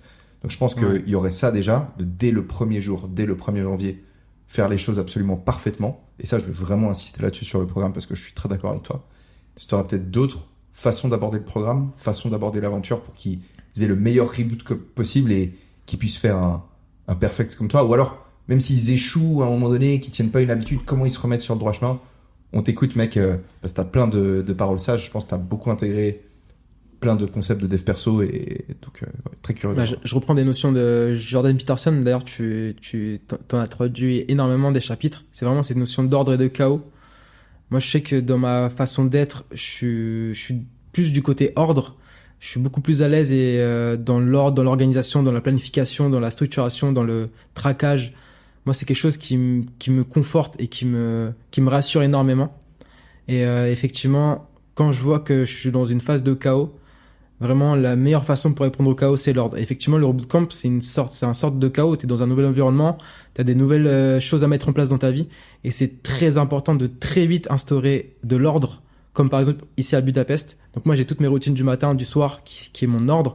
Je suis dans un nouveau contexte, je suis dans un nouveau pays avec une nouvelle langue, avec plein d'inconnus, plein de chaos. Et encore une fois, dès le début, il faut vraiment mettre un grand focus, il faut mettre beaucoup d'implication, d'énergie dans de l'ordre. Parce qu'une fois que tu as instaurer ton ordre, donc ton campement, ta base, c'est à ce moment-là où, ok, maintenant je suis dans un endroit que je maîtrise, ou en tout cas je me suis prouvé que je maîtrisais, et là tu peux mettre un petit pied dans la zone inconnue, chaotique, pour pouvoir en fait gagner du territoire, tu vois. Mais c'est très très important de créer ta base, ton campement, pour vraiment pouvoir ensuite explorer le chaos de façon la plus saine possible. Sinon, c'est foutu. Si déjà de base t'es perdu, tu vas jamais retrouver ton chemin, tu vois. C'est ma vision et en tout cas, je me prouve à moi-même et je me prouve par mes actions que ça marche. Encore une fois, je ressemble pas à tout le monde forcément, mais c'est le meilleur conseil que je pourrais partager. C'est, dans tous les cas, inspirez-vous, tentez et vous verrez si ça marche. Mais pour moi, c'est comme ça qu'il faut le faire et c'est comme ça que ça a marché pour moi. Donc, mettez de l'ordre, quoi qu'il arrive, dans un chaos. Et une fois que l'ordre est établi, là, vous allez tenter le chaos petit à petit. Souvent, je pense que ce que tu fais, toi, c'est que tu ne te laisses pas le choix. Ouais. Il y a des choses, on en parlait aussi parce que j'imagine que je peux parler de ça, mais tu as un jour de la semaine qui est réservé à ta relation. En gros, c'est un non négociable, comme tu as dit. Ce jour-là, tu passes ce temps-là avec ta copine. Et souvent, ne pas se laisser le choix, ça simplifie, c'est de l'ordre. Parce que quand tu as le choix, en fait, tu as toutes les options, c'est chaos, tu vois. C'est vrai. Et je pense qu'avec les routines, tu t'es dit vraiment, j'arrive, c'est une nouvelle structure. Je vais juste ne pas me laisser de choix que de respecter ça. Comme ça, tu n'as même plus à te poser la question et à te dire, ah, mais qu'est-ce que je vais faire ce matin ou autre. En fait, tu as ce truc-là, pas le choix, tu le fais. Et de toute façon, c'est que 10 minutes le matin. Et ensuite, c'est que 10 minutes le soir. Et vu que tu n'as pas de choix, ça te libère l'espace mental et tu peux voir ensuite les autres opportunités apparaître. C'est vrai que c'est du non négociable. Il n'y a même pas j'ai aucun doute quand je sais que chaque jour, je vais entreprendre ces actions-là. Même si je suis gravement malade, même si, en fait, je vais citer un exemple, mais admettons, là, je me fais faucher et tu vois, je suis accidenté, je suis à l'hôpital. Je vais quand même intérieurement avoir l'intention de me dire, ok, je peux peut-être plus faire telle ou telle action, mais j'aurai toujours l'intention au fond de moi-même que je vais tenter de faire quelque chose, mon maximum, tu vois. En fait, des fois, vous allez tomber malade, des fois, vous allez être blessé, des fois, vous allez vivre des moments très, très difficiles. Et dans ces moments-là, il faut toujours réadapter, mais toujours avoir l'intention intérieure, profonde, que tu as essayé de faire un effort dans ce sens. Je vais essayer de prendre un autre exemple. Par exemple, j'ai un ami à moi qui, Bastien que tu connais, il a ses objectifs de 10 000 pas tous les jours, donc comme moi, tu vois, et il s'est blessé le genou. Et donc il s'est blessé le genou, donc c'était très très difficile pour lui de marcher. Et donc c'est ce qu'on s'était dit, c'est que ok, tu peux peut-être pas faire tes 10 000 pas parce que ça va empiéter sur ta guérison et ce sera pas productif, mais revoir à la baisse tes pas et pas juste ne plus marcher, mais juste marcher 3 000 pas, 4 000 pas, mais peut-être ajouter d'autres données comme l'alimentation, comme tes calories, pour pouvoir justement mettre une intention de te dire ok, je peux peut-être pas aller au même niveau que je suis d'habitude, mais au moins je mets une intention de faire ce que je peux avec ce que j'ai. Et cette intention, en fait, c'est la base. Il peut t'arriver n'importe quoi, mais il faut toujours que tu mettes une intention sur la voie qui est importante, qui est l'ordre, tu vois. Je l'explique comme je peux, mais c'est comme ça que moi je le ressens. J'ai l'impression vraiment, on revient sur les mêmes histoires de piliers. Si tes 10 000 pas, c'est ton pilier, et que c'est ton pilier santé, admettons, et que tu mets un all-in sur les 10 000 pas, et qu'ensuite tu dis, ah putain, maintenant je peux plus faire les 10 000 pas, je me suis pété le genou, prendre un peu de recul et dire, ah mais en fait, je peux faire 5 minutes d'exercice de respiration, boire au moins 3 verres d'eau si tu veux dans la journée, parce que t'as toujours un moyen de viser vers le haut. T'as toujours un moyen de prendre un aspect de ta vie et dire comment est-ce que je peux un peu améliorer ce truc. Et encore une fois, moi je pense que t'y arrives, t'es très fort là-dedans parce que tu fais preuve d'humilité. Et encore une fois, c'est, je pense, le gros mot d'ordre, parce que ça se ressent énormément avec toi, mais quand tu comprends que tu vas devoir faire des choses et tu vas pas te faire applaudir par les gens autour de toi parce que t'as traqué toutes tes calories pendant la journée ou parce que t'as fait ta routine ce matin, mais que c'est en faisant ces petites choses-là sur le long terme que tu réussis à te construire un truc cool, mais là tu gagnes en fait. Et tu gagnes surtout dans ta tête et c'est le plus important. Ouais. C'est-à-dire que tu finis peut-être pas Elon Musk, tu vas peut-être pas mourir si tu veux en ayant ton nom qui est inscrit sur tous les panneaux publicitaires, mais t'auras eu un impact positif sur toi, sur les gens que t'aimes, et surtout en fait t'auras vécu une vie dont t'auras été fier tout le long parce qu'en fait tu t'es dit, en fait je me pète le genou. C'est comme tu te pètes c'est exactement le même exemple, mais j'avais eu ça pendant la version alpha, un mec qui s'était pété le poignet et pendant le reboot camp du coup il s'est dit mais en fait je peux quand même aller à la salle et je peux faire des one arm avec l'autre main, je peux continuer à entraîner les jambes parce qu'en fait c'est vrai, pourquoi est-ce que je devrais arrêter d'aller à la salle parce que je me suis pété le poignet, mais c'était ce qui s'était dit pourtant dans le premier temps. Nils. Je suis blessé, C'est Nils, non? Non, c'est pendant l'alpha, donc c'était en ok. 2022, tu vois. Mais ouais, Nils aussi, Mais tu c'est vois. arrivé à Nils. Et t'as des mecs qui faisaient des pompes, mec, avec les poignets pétés, qui se mettaient du coup, tu sais, sur les marches d'escalier, comme ça. Je sais plus qui c'était ça. C'est ça. Bref. Peu importe le contexte, tu dois toujours faire tes obligations, tu dois le faire quoi qu'il arrive. Parce que c'est ce qui va... En fait, c'est la seule voie, on se le disait ce matin, c'est la seule voie qui peut t'amener à la guérison. Je suis désolé. T'inquiète, mec. Mec, c'est très feng shui, mec. C'est la seule voie, en fait. Pour te guérir, pour t'amener, pour te faire grind, c'est peu importe le contexte, difficile soit-elle, il faut que tu grindes et que tu tankes. Parce que des beaux jours arriveront, et quand ces beaux jours arriveront, tu seras bien content de ne pas avoir lâché la vélocité. Je pense qu'on peut conclure comme ça. Ouais. Je pense qu'on met gentiment un point final. Ouais. Merci beaucoup d'être venu, mec. Avec plaisir. Merci beaucoup. On va continuer, du coup. Là, on repart. Ah non, tu nous fais à manger, frérot. Eh ouais. Donc, Mohamed, il va nous faire une salade de concombre. Ce soir, je les empoisonne. Vas-y, dis-nous ce que tu vas nous faire, mec. Ouais, ce soir, c'est un de mes hacks. Bon, c'est un de mes hacks. Je l'ai pas inventé. Je l'ai vu grâce à ma copine. C'est une salade de concombre, juste tout simple. Ça prend, rapide, efficace. C'est vraiment les deux mots. C'est thon, saumon, concombre, bien sûr, avec des oignons et du fromage frais. Tu mets tout dans un shaker. Tu shakes. Et c'est fini, c'est prêt, et c'est juste trop bon, et c'est protéiné, et il y a du volume, c'est peu calorique. C'est mon hack du moment, et j'ai envie de te le partager, donc ce soir je te cuisine ça. Très hâte de ça, mec. Merci beaucoup, Mohamed, d'être venu. Vraiment, t'as assuré de faire le déplacement, et puis hâte de goûter cette salade. Si vous souhaitez vous inscrire pour cette édition 2025 du Reboot Camp, vous avez un lien dans la description. J'espère qu'on vous y retrouvera et j'espère que vous appliquerez les conseils que Mohamed a pu vous partager parce que beaucoup de sagesse dans ce que tu as dit. Ça se voit que t'en as bouffé du dev perso, ça se voit que tu t'engages, que tu fais les choses avec le cœur. Et très content que tu sois venu encore une fois, Mohamed. Merci beaucoup, merci.